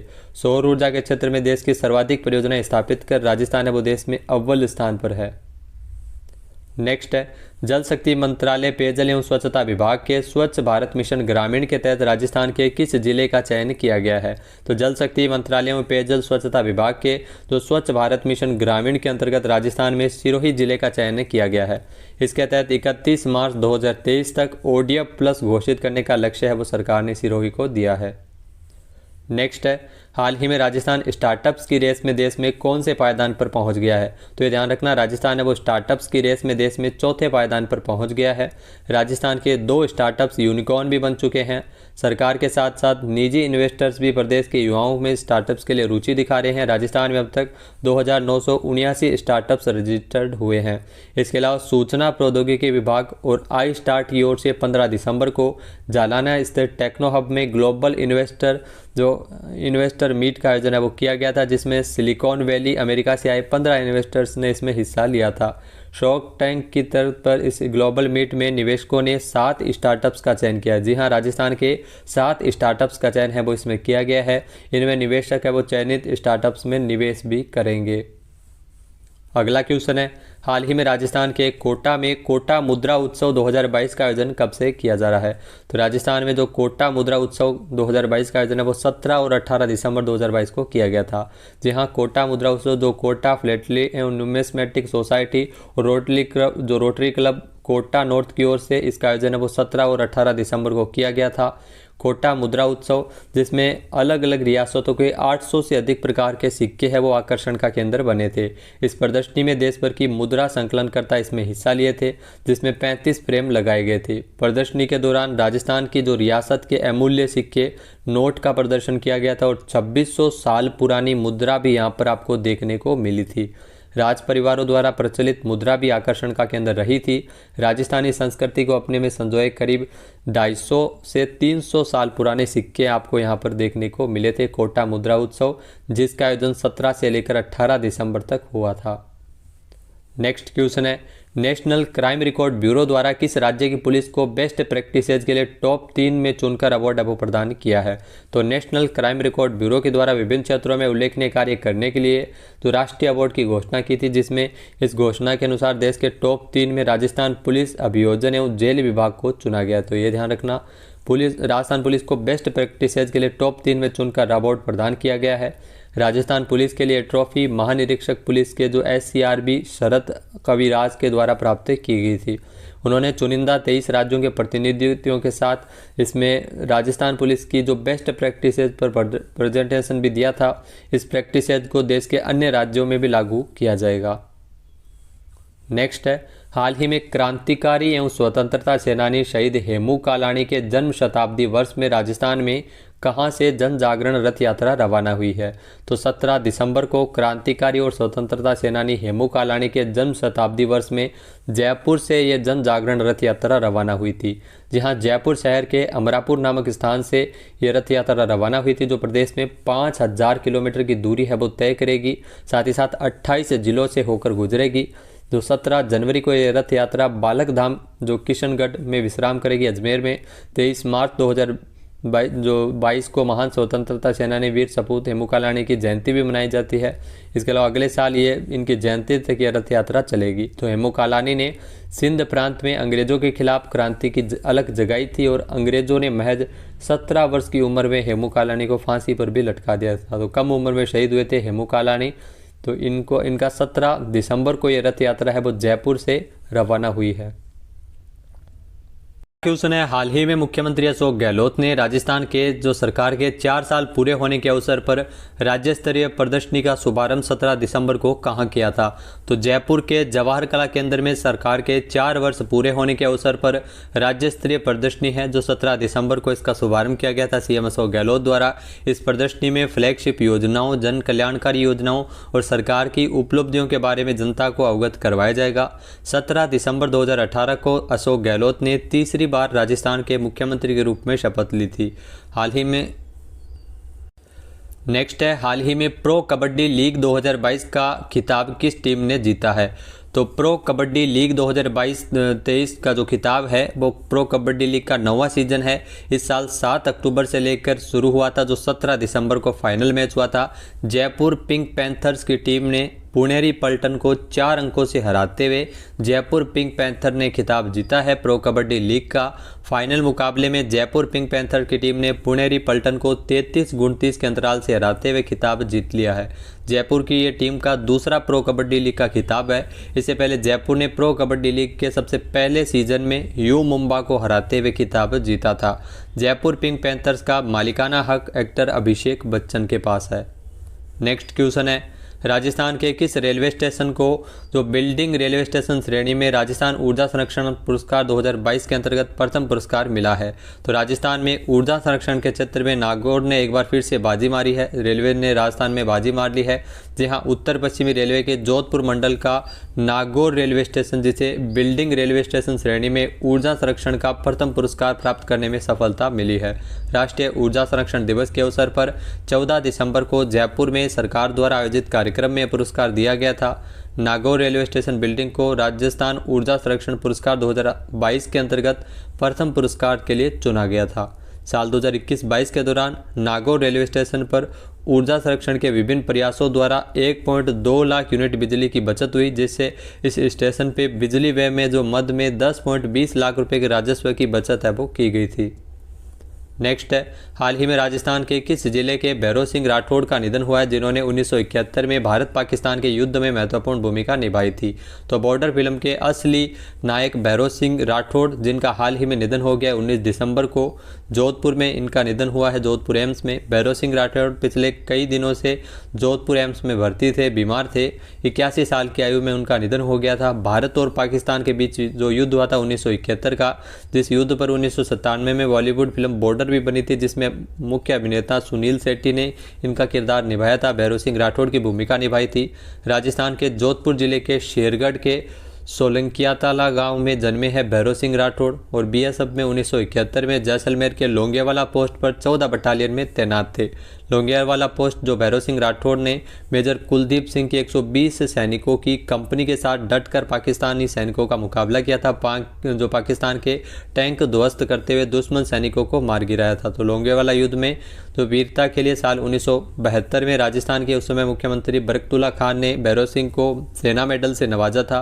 भैरों सिंह राठौड़ 1963 में बीएसएफ में भर्ती होकर 1987 में रिटायर भी हो गए थे। नेक्स्ट क्वेश्चन है, हाल ही में सूचना एवं जनसंपर्क विभाग के द्वारा जो सूजस ऐप का लोकार्पण किसके द्वारा किया गया था? तो सूचना एवं जनसंपर्क विभाग के सूजस ऐप का लोकार्पण 17 दिसंबर को सीएम अशोक गहलोत ने सरकार के 4 वर्ष पूरे होने के अवसर पर जयपुर के जवाहर कला केंद्र में आयोजित राज्य स्तरीय विकास प्रदर्शनी के दौरान किया था। यहाँ इसी प्रदर्शनी के दौरान सूचना जनसंपर्क विभाग के सूजस ऐप, सूजस बुलेटिन, सूजस ई बुलेटिन और सूजस पॉडकास्ट आवाज़ का भी लोकार्पण किया गया था। 25 विभागों की सभी स्टॉल्स पर जाकर विभागों द्वारा किए गए विकास कार्यों, योजनाओं एवं उपलब्धियों के नवाचारों का अवलोकन भी किया। 17 दिसंबर से जयपुर के जवाहर कला केंद्र में जन सेवा सबका सम्मान आगे बढ़ता राजस्थान, तो इस थीम पर यह राज्य स्तरीय प्रदर्शनी का आरंभ है वो किया गया था। नेक्स्ट है, हाल ही में राष्ट्रपति द्रौपदी मुर्मू ने राजस्थान के वडोदरा में स्थित गति शक्ति विश्वविद्यालय का कुलपति किसे नियुक्त किया है?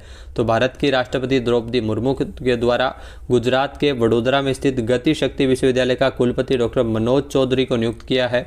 गति शक्ति विश्वविद्यालय का नेतृत्व केंद्र सरकार के जो रेल मंत्रालय के द्वारा किया जाता है। बाड़मेर जिले के मनोज चौधरी, जिनको गति शक्ति विश्वविद्यालय का पहला कुलपति नियुक्त किया गया है। डॉक्टर मनोज चौधरी जो इलेक्ट्रिकल इंजीनियरिंग और शाखा के प्रोफेसर और IIT जोधपुर में अंतर्राष्ट्रीय जो पूर्व छात्र और कॉर्पोरेट संघ के डीन भी रहे हैं, वे सरकार के दूरसंचार विभाग के 6G टास्क फोर्स में आमंत्रित सदस्य है और केंद्र सरकार में इलेक्ट्रॉनिक्स और IT मंत्रालय में सेमीकंडक्टर प्रयोगशाला की प्रबंधन परिषद के सदस्य भी है और जोधपुर डिस्कॉम बोर्ड के निदेशक भी ये रह चुके हैं। नेक्स्ट है, हाल ही में पूर्वी राजस्थान नहर परियोजना के क्रियान्वयन के लिए ERCP निगम के लिए अंश पूंजी के रूप में कितने करोड़ रुपए स्वीकृत हुए हैं? तो राजस्थान के मुख्यमंत्री अशोक गहलोत द्वारा इसके लिए 25 करोड़ रुपए की स्वीकृति प्रदान की है।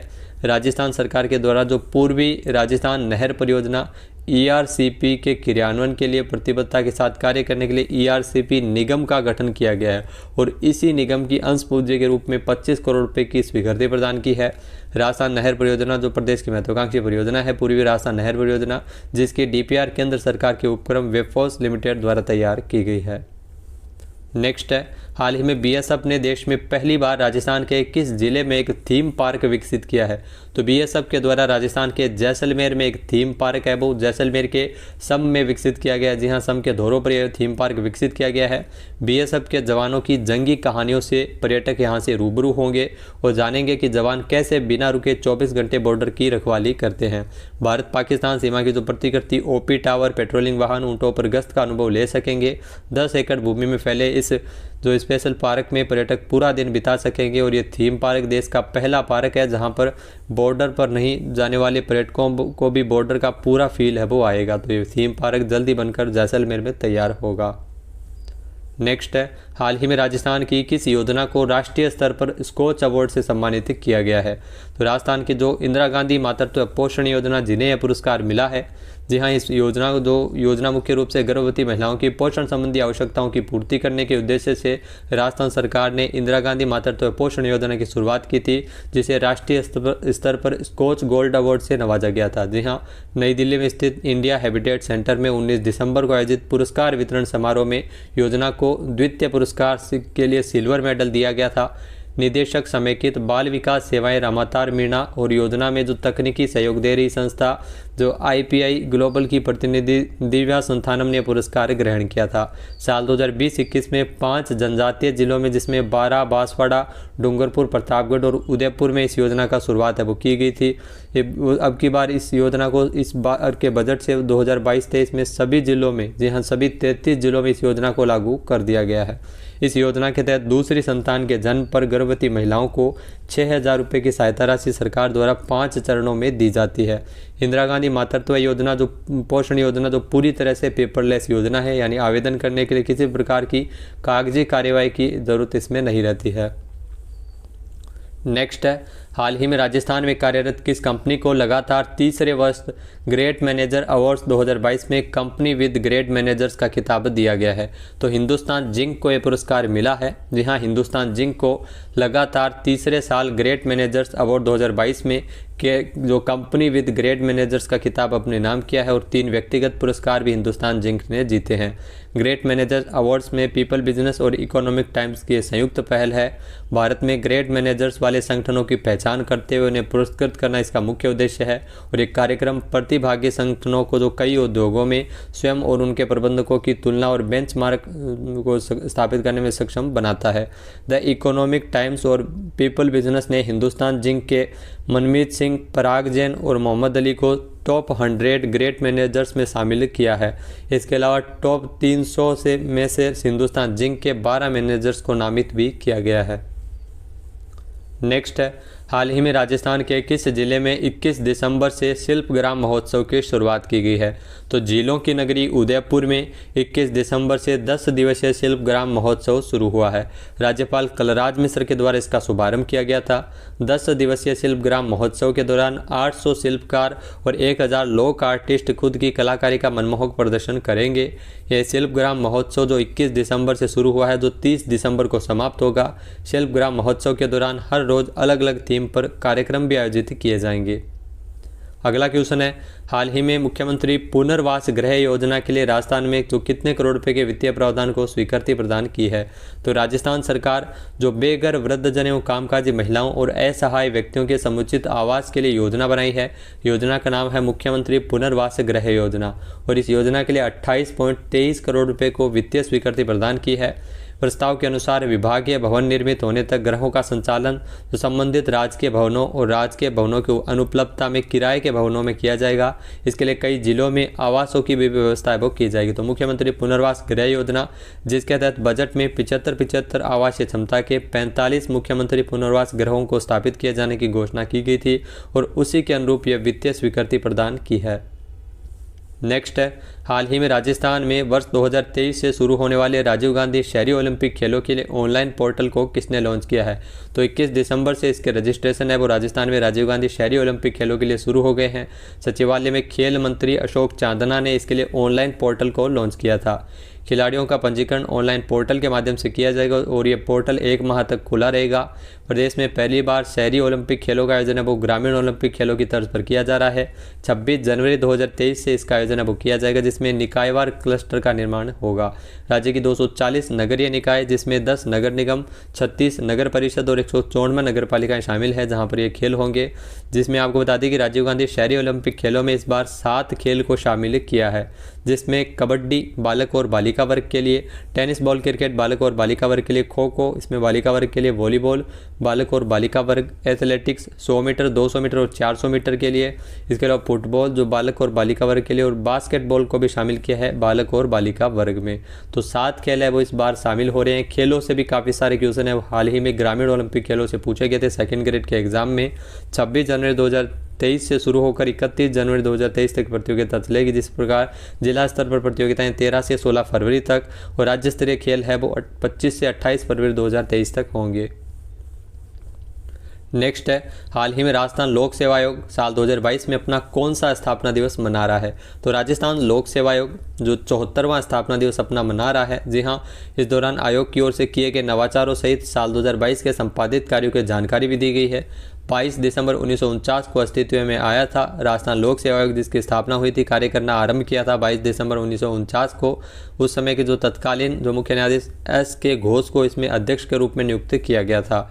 वर्तमान अध्यक्ष है RPSC के संजय कुमार सरोत्रीय। नेक्स्ट है, हाल ही में साल 2022 के लिए doctor Komal Kothari memorial lifetime achievement award से किसे नवाजा गया है?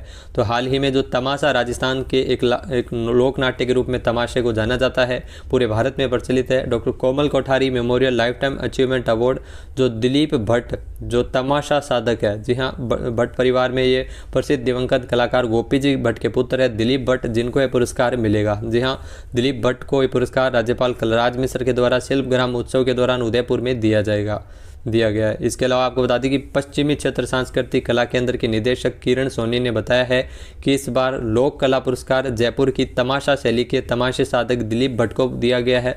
उन्हें इस साल Komal Kothari lifetime achievement award से नवाजा गया है। दिलीप भट्ट को यह पुरस्कार तमाशा रियासत की लोक कला को अक्षुण्ण रखने तथा उनके प्रभावी प्रचार प्रसार संरक्षण में योगदान के लिए दिया गया है। अगला क्वेश्चन है, हाल ही में राजस्थान के राज्यपाल कलराज मिश्र द्वारा किस खिलाड़ी को डॉक्टर ऑफ लिटरेचर की मानद उपाधि प्रदान की गई है? तो चूरू जिले के Paralympic gold medallist Padma Bhushan विजेता देवेंद्र झाझड़िया को उदयपुर में 20 दिसंबर को आयोजित मोहनलाल सुखाड़े विश्वविद्यालय के 30वें दीक्षांत समारोह में राज्यपाल कलराज मिश्र ने डॉक्टर ऑफ लिटरेचर की मानद उपाधि इनको प्रदान की है। देवेंद्र झाझड़िया, इनका संबंध है वो राजस्थान के चूरू जिले से संबंधित है। देवेंद्र झाझड़िया को यह उपाधि खेल क्षेत्र में उनके उत्कृष्ट योगदान को देखते हुए दी गई है। किसी राजकीय विश्वविद्यालय से मानद उपाधि प्राप्त करने वाले देवेंद्र झाझड़िया राजस्थान के पहले खिलाड़ी बन गए हैं। इससे पूर्व पद्म भूषण पुरस्कार 2022, पद्मश्री पुरस्कार 2012, मेजर ध्यानचंद खेल रत्न पुरस्कार इनको 2017 में मिल चुका है और अर्जुन अवार्ड से 2005 में नवाजे जा चुके हैं। अगला क्वेश्चन है, हाल ही में डिजिटल नवाचारों के लिए किस राज्य को ई गवर्नेंस श्रेणी में साल 2022 का स्कॉच गोल्ड अवार्ड दिया गया है? तो राजस्थान को डिजिटल नवाचारों के लिए राष्ट्रीय पुरस्कार जो राजस्थान के मुख्यमंत्री अशोक गहलोत के नेतृत्व में किए गए डिजिटल नवाचारों के लिए जन कल्याणकारी योजनाओं को राष्ट्रीय स्तर पर दिया जाने वाला स्कॉच गोल्ड पुरस्कार है वो दिया गया है। जी हाँ, राज्य सरकार के जन कल्याण पोर्टल को और ई मित्र को ई गवर्नेंस श्रेणी में साल 2022 का स्कॉच गोल्ड अवार्ड दिया गया है। जन कल्याण पोर्टल के माध्यम से राज्य सरकार द्वारा सभी विभागों और जिलों की वेबसाइट्स का निर्माण किया जाता है, जिससे राज्य सरकार से संबंधित सभी जानकारियां, योजनाओं से संबंधित जानकारियां हैं वो आमजन को एक ही प्लेटफॉर्म पर मिलती है। इसके अलावा ई मित्र के माध्यम से राज्य सरकार की 600 से अधिक प्रकार की जो सेवाएँ हैं वो आमजन को ऑनलाइन उपलब्ध हो रही है। 19 दिसंबर को ई गवर्नेंस श्रेणी में राज्य के कर्मचारियों के लिए बनाए गए डिजिटल प्लेटफॉर्म राजकाज को भी स्कॉच सिल्वर अवार्ड दिया गया था। नेक्स्ट है, हाल ही में उज्ज्वला योजना से जुड़े बीपीएल और गरीब लोगों को 500 रुपये प्रति सिलेंडर की दर से सिलेंडर उपलब्ध करवाने के लिए राजस्थान सरकार कब से नई योजना लागू करेगी? तो अलवर में आयोजित कार्यक्रम के दौरान राजस्थान के मुख्यमंत्री अशोक गहलोत द्वारा इसकी घोषणा की है, जिसमें जो सस्ती दरों पर सिलेंडर उपलब्ध करवाने के लिए राजस्थान सरकार नई योजना ला रही है और इस योजना को 1 अप्रैल 2023 से लागू किया जाएगा, जिसके तहत 500 रुपये प्रति सिलेंडर की दर से जो उज्ज्वला योजना से जुड़े गरीब लोगों को इसमें वर्ष में 12 सिलेंडर है वो दिए जाएंगे। जी हाँ, बीपीएल और गरीब लोगों को 500 रुपये प्रति सिलेंडर की दर से साल में 12 सिलेंडर मिलेंगे। 1 अप्रैल 2023 से यह योजना लागू होगी। इससे महंगाई के इस दौर में आमजन पर आर्थिक बोझ भी कम होगा। नेक्स्ट है, हाल ही में केंद्रीय साहित्य अकादमी नई दिल्ली द्वारा राजस्थानी भाषा के लिए साहित्य अकादमी पुरस्कार 2022 के लिए किसे चुना गया है?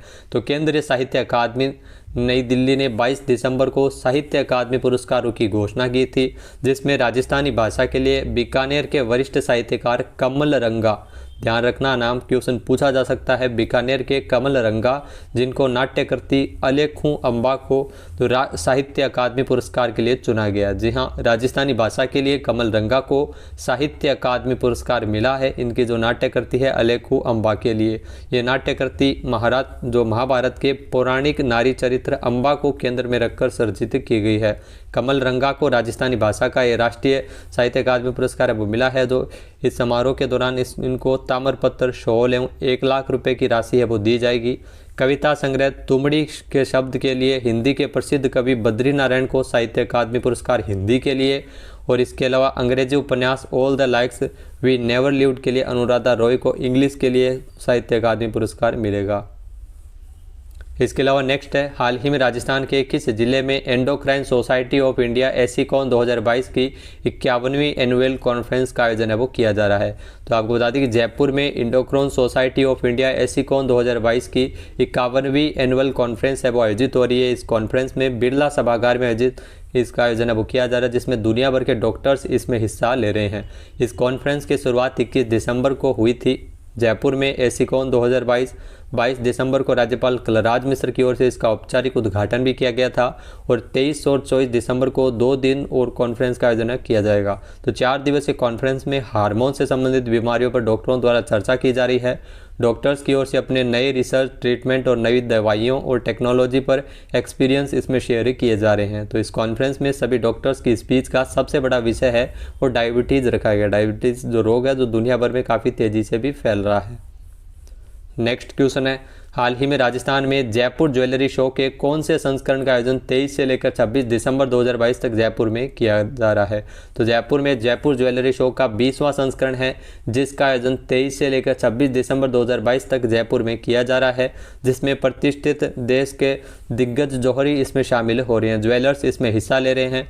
जयपुर ज्वेलरी शो के चेयरमैन विमल चंद सुराना के अनुसार भारत के 400 से अधिक टॉप ज्वेलरी रिटेलर्स ने इसमें अपनी भागीदारी सुनिश्चित की है। इतनी बड़ी संख्या में ब्रांडेड ज्वेलरी के प्रमुख जो जयपुर ज्वेलरी शो का इसमें आयोजन है वो जयपुर में हो रहा है, और उसकी जो थीम रखी गई है वो एमरल्ड टाइमलेस एलिगेंस। तो इस थीम के साथ सीतापुरा जयपुर में Jaipur exhibition and convention centre JECC में 23 से लेकर 26 दिसंबर तक इस शो का आयोजन किया जाएगा।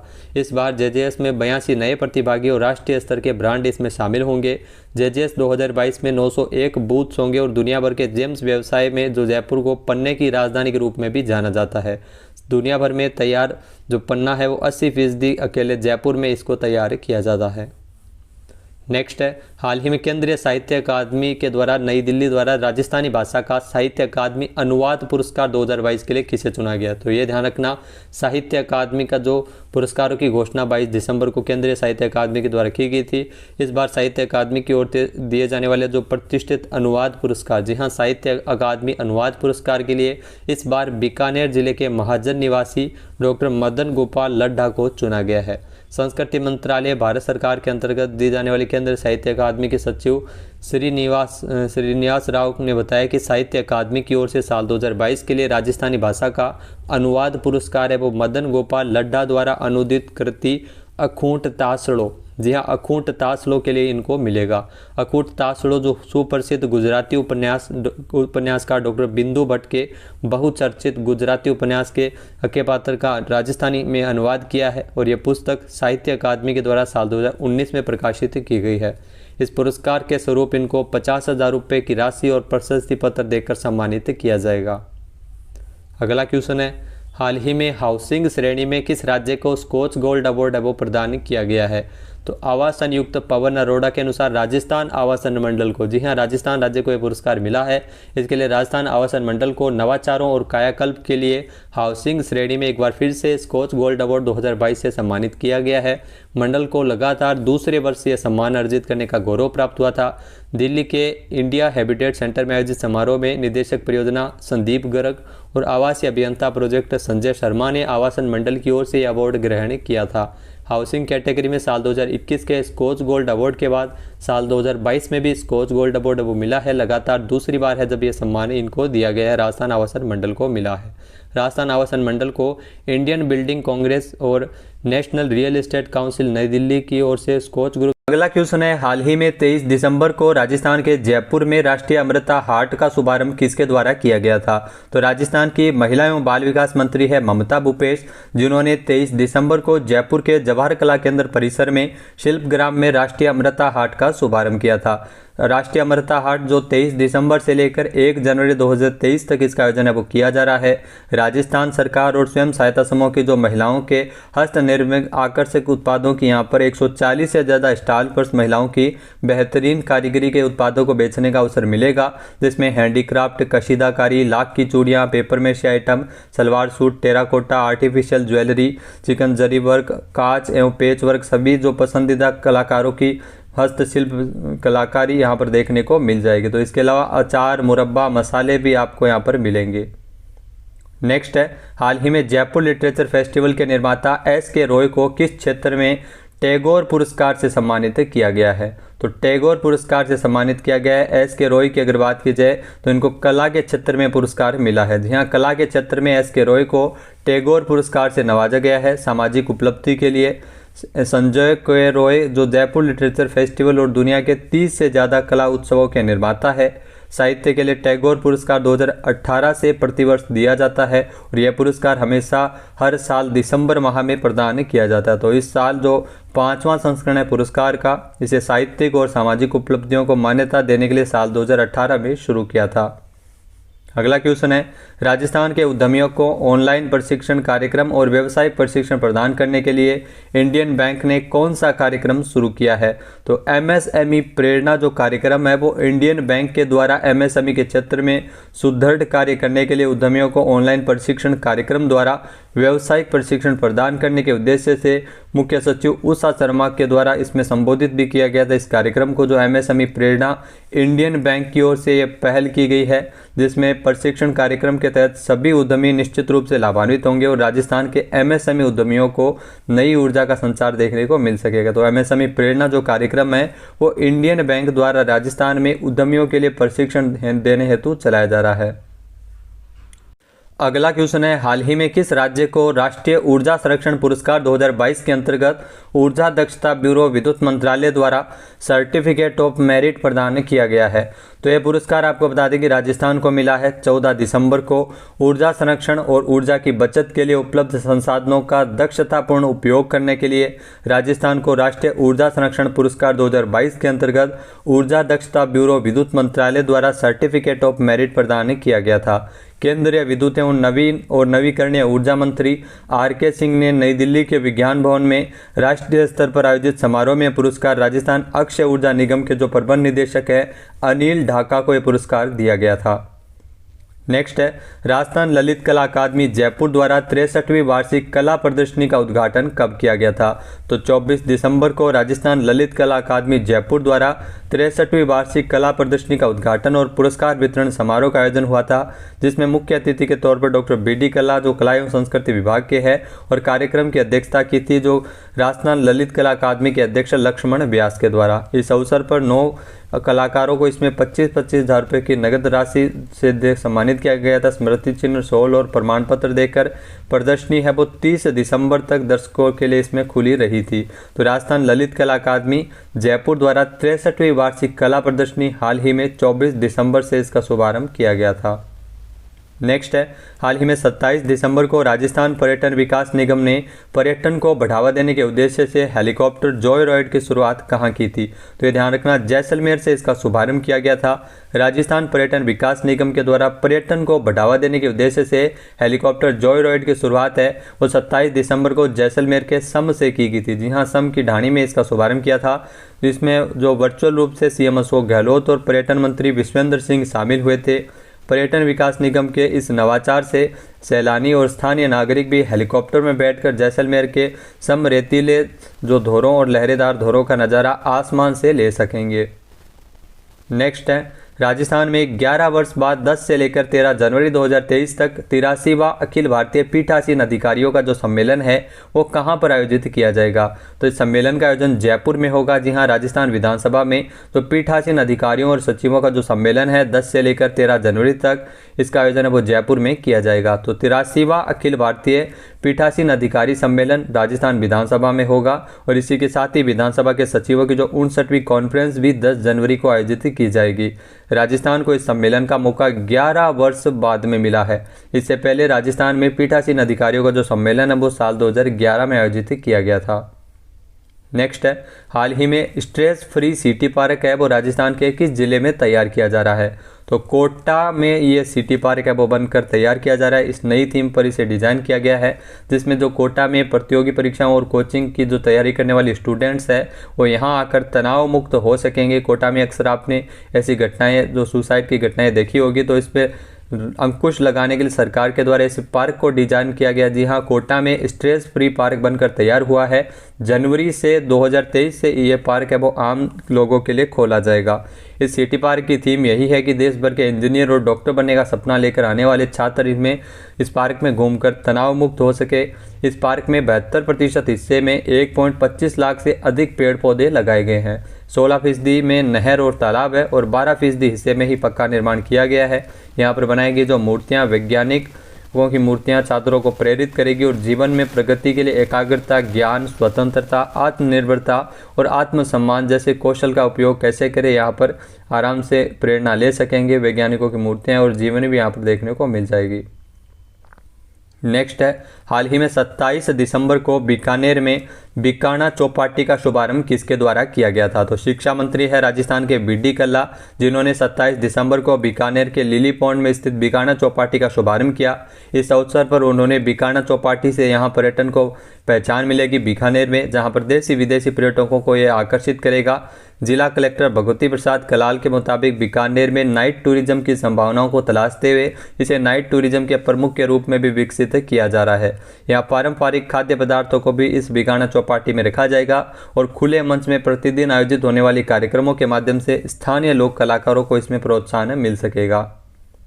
नेक्स्ट क्वेश्चन है, हाल ही में जैसलमेर का जो प्रसिद्ध मरु महोत्सव है साल 2023 में कहां पर आयोजित होगा, कब आयोजित होगा? तो आपको बता दें कि साल 2023 में जैसलमेर में जो प्रसिद्ध मरु महोत्सव का आयोजन 3 से लेकर 5 फरवरी, मोस्ट इंपॉर्टेंट क्वेश्चन है, 3 से लेकर 5 फरवरी तक मरु महोत्सव 2023 में राजस्थान में आयोजित होने वाला है जैसलमेर में। इस बार जो मरु महोत्सव को और बेहतर बनाने के लिए जो जैसलमेर की जिला कलेक्टर टीना डाबी इस महोत्सव में भाग लेने के लिए बीएसएफ और वायुसेना और भारतीय सेना को भी आमंत्रित किया जाएगा।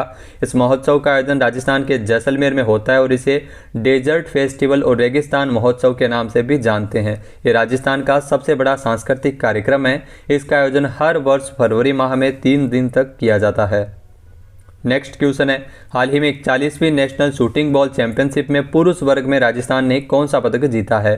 तो जयपुर के सवाई मान सिंह स्टेडियम में आयोजित हुई थी 41वीं नेशनल शूटिंग बॉल चैंपियनशिप, जिसमें पुरुष वर्ग में राजस्थान की टीम ने रजत पदक अपने नाम किया है।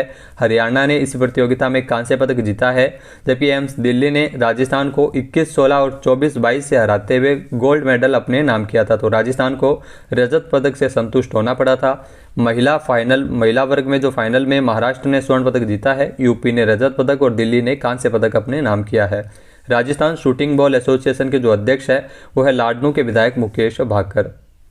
नेक्स्ट है, हाल ही में राजस्थान में 29 दिसंबर से शरद महोत्सव की शुरुआत कहाँ हुई है? तो पर्यटन विभाग द्वारा 29 दिसंबर से सिरोही जिले के माउंट आबू में शरद महोत्सव 2022 की शुरुआत हुई है। जी हाँ, नव वर्ष के स्वागत में कई सांस्कृतिक कार्यक्रम भी यहाँ पर आयोजित होंगे, जिसमें हॉट एयर बैलून है वो आकर्षण का प्रमुख केंद्र रहेगा। राजस्थान के कश्मीर कहे जाने वाले हिल स्टेशन में माउंट आबू में जो 3 दिवसीय शरद महोत्सव पर्यटन विभाग और सिरोही प्रशासन के तत्वावधान में आयोजित किया जा रहा है। शरद महोत्सव में वर्ष के अंतिम दिन न्यू ईयर सेलिब्रेशन जैसे कई फेस्टिवल कार्यक्रम भी इसमें आयोजित किए जाएंगे। नेक्स्ट है, राजस्थान के किस पूर्व मुख्य सचिव को टाटा पावर ने निदेशक मंडल में स्वतंत्र निदेशक के रूप में नियुक्त करने को मंजूरी प्रदान की है? तो टाटा पावर के द्वारा जो शेयर धारकों से राजस्थान के जो पूर्व मुख्य सचिव और पूर्व केंद्रीय गृह सचिव रह चुके राजीव महर्षि, जिनको निदेशक मंडल में नियुक्त करने को मंजूरी मिली है। शेयर बाजारों को भेजी गई सूचना में कंपनी के द्वारा बताया गया कि जो महर्षि को स्वतंत्र निदेशक के रूप में नियुक्त करने के विशेष प्रस्ताव को जरूरी मतों के साथ मंजूरी दी गई है।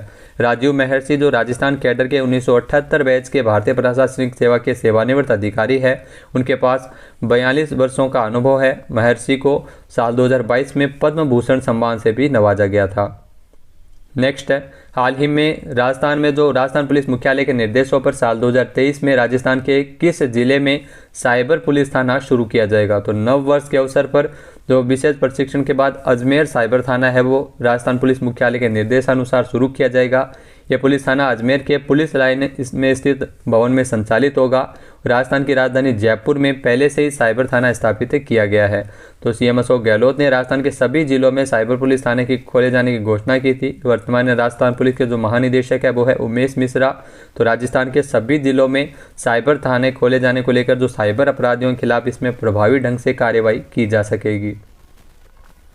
नेक्स्ट है, हाल ही में 20वें फिक्की CSR पुरस्कार के तहत पर्यावरण स्थिरता कैटेगरी में जो उदयपुर में स्थित वाटर इकोनॉमिक जोन के लिए किसे सम्मानित किया गया? तो DS ग्रुप, ध्यान रखना DS ग्रुप को सम्मानित किया गया है।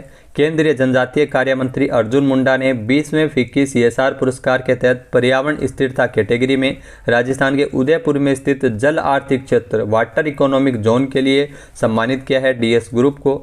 ये वाटर इकोनॉमिक जोन एक जल संरक्षण प्रोजेक्ट है।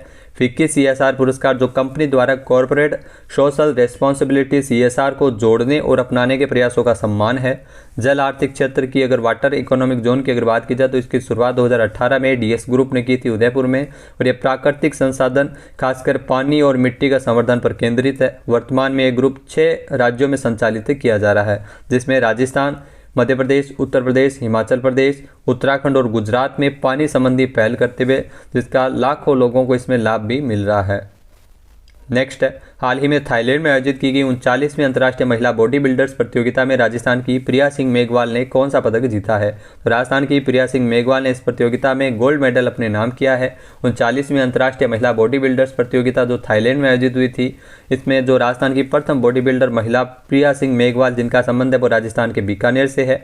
बीकानेर के डूंगरगढ़ की निवासी है प्रिया सिंह मेघवाल, जो 3 वर्ष तक 2018, 19 और 20 जिसमें इन्होंने मिस राजस्थान का भी खिताब अपने नाम किया था। नेक्स्ट है, हाल ही में किस राज्य सरकार को डिजिटल मीडिया के क्षेत्र में जन कल्याणकारी योजनाओं को आम जन और लाभार्थियों तक पहुंचाने के लिए इफेक्टिव गवर्नमेंट कम्युनिकेशन अवार्ड प्रदान किया गया है? तो राजस्थान सरकार के सूचना एवं जनसंपर्क विभाग को डिजिटल मीडिया के क्षेत्र में जन कल्याणकारी योजनाओं को आम जन तक और लाभार्थियों तक पहुँचाने के लिए इफेक्टिव गवर्नमेंट कम्युनिकेशन अवार्ड से नवाजा गया था। सूचना एवं जनसंपर्क विभाग के अतिरिक्त निदेशक अरुण जोशी ने यह पुरस्कार ग्रहण किया था। Public relation society of India द्वारा भोपाल में 27 दिसंबर को आयोजित समारोह के दौरान मध्य प्रदेश के जो राज्यपाल है मंगू भाई पटेल ने विभाग को यह पुरस्कार देकर सम्मानित किया था। नेक्स्ट है, हाल ही में केंद्र सरकार ने किस जिले को अमृत फेज द्वितीय योजना में शामिल किया है? तो केंद्र सरकार ने अजमेर जिले को अमृत फेज द्वितीय योजना में शामिल किया है। जी हाँ, अजमेर शहर में बीसलपुर बांध से अजमेर फीडर के लिए रोजाना 292.20 ml पानी लाया जाता है। अमृत फेज द्वितीय योजना साल 2052 तक पेयजल को ध्यान में रखते हुए बनाई गई है। इस योजना की शुरुआत 25 जून 2015 को की गई थी और योजना के तहत 500 शहरों कस्बों की आधारभूत संरचना का विकास करना इसका मुख्य उद्देश्य है और ये केंद्र सरकार द्वारा वित्त पोषित योजना है। जो अमृत फेज द्वितीय योजना जिसके प्रथम चरण की अगर बात की जाए तो अमृत योजना के जो प्रथम चरण में राजस्थान के 29 शहरों को शामिल किया गया था। नेक्स्ट है, राजस्थान इंटरनेशनल एक्सपो 2023 का आयोजन कहाँ किया जाएगा? तो राजस्थान एक्सपोर्ट प्रमोशन काउंसिल के जो चेयरमैन है राजीव अरोड़ा के मुताबिक जो प्रदेश में निर्यात को बढ़ोतरी देने के लिए आगामी 11 से लेकर 13 मार्च 2023 तक जोधपुर में ही राजस्थान इंटरनेशनल एक्सपो 2023 आयोजित होगा। जहाँ उद्योग भवन में आयोजित की गई जो काउंसिल की बैठक में जो अंतर्राष्ट्रीय एक्सपो में हस्तशिल्प से लेकर ज्वेलरी, सेरेमिक, अन्य उत्पादों को व्यापक स्तर पर इसमें प्रदर्शित किया जाएगा, जिसमें निर्यातकों से मिलने वाले जो तैयारी के लिए 7 नवंबर को जोधपुर में एक अहम बैठक भी आयोजित की गई थी। निर्यात के मामले में राजस्थान वो पूरे देश में 12वें स्थान पर है। नेक्स्ट है, हाल ही में मुख्यमंत्री अशोक गहलोत ने किस जिला कलेक्टर को मानगढ़ धाम गौरव पुरस्कार से सम्मानित किया है? तो उदयपुर के जो जिला कलेक्टर है ताराचंद मीणा, जिनको मानगढ़ धाम गौरव पुरस्कार से नवाजा गया था। 29 दिसंबर को राजस्थान के मुख्यमंत्री अशोक गहलोत ने प्रदेश के जो उदयपुर में मोहनलाल सुखाड़िया विश्वविद्यालय में 10वें अंचल स्तरीय जनजातीय प्रतिभा सम्मान समारोह में शिरकत की थी और सर्व समाज शिक्षक गौरव सम्मान पुरस्कार 2022 के अनेक आदिवासी प्रतिभाओं को सम्मानित किया था, जिसमें उदयपुर के जिला कलेक्टर ताराचंद मीणा जिनको मानगढ़ धाम गौरव पुरस्कार से नवाजा था। नेक्स्ट है, हाल ही में राजस्थान के राज्यपाल कलराज मिश्र ने 15वीं राजस्थान विधानसभा के 7वें अधिवेशन का सत्रावसान कब किया है? तो 27 दिसंबर को राज्यपाल कलराज मिश्र के द्वारा 15वीं विधानसभा के जो राजस्थान में 7वें अधिवेशन का सत्रावसान कर दिया है।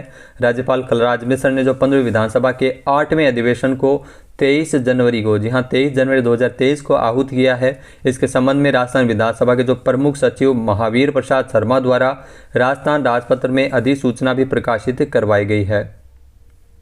नेक्स्ट क्वेश्चन है, राजस्थान के जोधपुर संभाग का पहला राजकीय डेंटल कॉलेज है वो कहाँ बनने जा रहा है? तो जोधपुर संभाग का जो पहला राजकीय डेंटल कॉलेज है वो जोधपुर में ही बनने जा रहा है। इसका कार्य भी शुरू हो गया है। अगले 1.5 साल में 4 मंजिला भवन बनकर यहाँ पर तैयार होगी। सीएम अशोक गहलोत ने बजट 2021-22 में घोषणा की थी कि जोधपुर में डेंटल कॉलेज बनाया जाएगा और इसी परिसर में जो राज्य कैंसर संस्थान का भी कार्य चल रहा है। 4 मंजिला भवन पर राज्य सरकार की ओर से करीब 40 करोड़ रुपए खर्च किए जाएंगे और यह निर्माण RSRDC द्वारा किया जा रहा है। मई 2024 तक ये निर्माण कार्य पूरा होगा। नेक्स्ट है, हाल ही में राजस्थान से किसे सामाजिक न्याय व अधिकारिता विभाग की ब्रांड एम्बेसडर बनाया गया? तो मोस्ट इंपॉर्टेंट क्वेश्चन है। गोल्ड मेडलिस्ट हाल ही में तो राजस्थान की पहली महिला बॉडी बिल्डर प्रिया सिंह मेघवाल, जिन्होंने गोल्ड मेडल जीता था बॉडी बिल्डिंग में थाईलैंड में, जिनको अब सामाजिक न्याय व अधिकारिता विभाग की ब्रांड एम्बेसडर बनाया गया है। जी हाँ, जो सामाजिक न्याय व अधिकारिता मंत्री टीकाराम जूली ने जयपुर में उनको घर जाकर प्रिया सिंह मेघवाल को सम्मानित भी किया था। इस दौरान मंत्री ने ब्रांड एम्बेसडर बनाए जाने की घोषणा की थी सामाजिक न्याय व अधिकारिता विभाग की। इससे पहले प्रिया सिंह ने थाईलैंड में गोल्ड मेडल जीतकर राजस्थान ही नहीं देश का नाम रोशन किया था। प्रिया सिंह का संबंध है वो राजस्थान के बीकानेर से है। अवनी लेखरा की अगर बात की जाए तो अवनी लेखरा को ध्यान रखना, बेटी बचाओ बेटी पढ़ाओ योजना में ब्रांड एम्बेसडर बनाया गया था राजस्थान में। और राजस्थान ग्रामीण आजीविका विकास परिषद की जो ब्रांड एम्बेसडर है वो अंतर्राष्ट्रीय स्तर की fashion designer doctor Ruma Devi Barmer से इनका संबंध है। तो रूमा देवी को स्टेट ब्रांड एम्बेसडर बनाया था। नेक्स्ट है, वर्ष 2023 में गणतंत्र दिवस के अवसर पर BSF के ऊंट सवारों के महिला टुकड़ी भी शामिल होगी। जो ध्यान रखना ऐतिहासिक है, पहली बार हो रहा है। तो देश में महिला जवानों का जो पहला ऊंट का जत्था है वो राजस्थान के खाजूवाला में इसको कब लॉन्च किया गया था? तो पहली बार इतिहास में 26 जनवरी 2023 को गणतंत्र दिवस की जो परेड होगी, जिसमें सीमा सुरक्षा बल यानी BSF के ऊंट सवारों की टुकड़ियां भी, जिसमें महिलाएं भी नजर आएगी। BSF के महानिदेशक पंकज कुमार सिंह के निर्देशानुसार 15 महिला कर्मियों को ऊंट सवार टुकड़ी में शामिल करने हेतु प्रशिक्षण भी दिया गया है। ध्यान रखना, देश में महिला जवानों को जो पहला ऊंट जत्था है वो राजस्थान के खाजूवाला में 25 सितंबर को लॉन्च किया गया था। तो कब लॉन्च किया गया था? 25 सितंबर को। और यही जत्था है वो गणतंत्र दिवस की परेड में साल 2023 में शामिल होने जा रहा है दिल्ली। 1976 से हर साल गणतंत्र दिवस की परेड में ऊंटों की सवारी भी जिसमें टुकड़ी हिस्सा लेती है, ऊंट सवार टुकड़ी, जिसमें BSF देश का एकमात्र ऐसा फोर्स है जो ऑपरेशनल और सेरेमोनियल दोनों तरह से ऊंटों का इस्तेमाल इसमें करता है। तो ऊंट टुकड़ी जो शामिल हो रही है जिसमें महिलाओं को पहली बार शामिल किया जाएगा, तो ये विशेष है आपके लिए। इसके अलावा दोस्तों ये थे राजस्थान करंट अफेयर्स के 100 महत्वपूर्ण क्वेश्चन जो दिसंबर माह के बने थे। वीडियो आपको कैसा लगा हमें कमेंट बॉक्स में जरूर बताइएगा। इसके अलावा अगर आप CET के लिए बेहतर तैयारी कर रहे हैं, अगर आप चाहते हैं कि राजस्थान करंट अफेयर्स के आपको 1000 से अधिक क्वेश्चन मिले, वो भी पूरी व्याख्या के साथ, तो हमारी जो 50 रुपये वाली PDF है जिसमें हमने 1000 क्वेश्चन तैयार किए हैं, साथ ही साथ जो पीछे एग्जाम में क्वेश्चन पूछे गए थे उनको भी शामिल किया है। तो इस PDF की जो प्राइस है वो मात्र 50 रुपये है। साथ ही साथ इसमें आपको E-लाइब्रेरी का लिंक मिलता है जिसमें अलग अलग प्रकार की जो भर्ती परीक्षाओं के नोट्स आपको फ्री में डाउनलोड करने को मिल जाएगी। तो इसके अलावा इसमें राजस्थान विशेषांक करके भी आपको PDF मिलेगी जिसमें योजनाएं, खेल परिदृश्य, राजस्थान के आयोग, बजट, नीतियां, कौन क्या है, आर्थिक समीक्षा, तो सभी महत्वपूर्ण जो एग्जाम पॉइंट ऑफ व्यू से इंपॉर्टेंट है वो सारा कंटेंट आपको मिलेगा मात्र 50 रुपये में। तो ये प्राइस है 50 रुपये, जिसमें आप दिए गए नंबर पे संपर्क कर सकते हैं। व्हाट्सअप के माध्यम से आपको PDF मिलेगी। 50 रुपये इसका प्राइस है, जिसमें जनवरी से लेकर दिसंबर तक के महत्वपूर्ण 1000 क्वेश्चन है, वो भी पूरी व्याख्या के साथ। जय हिंद, जय भारत, जय राजस्थान।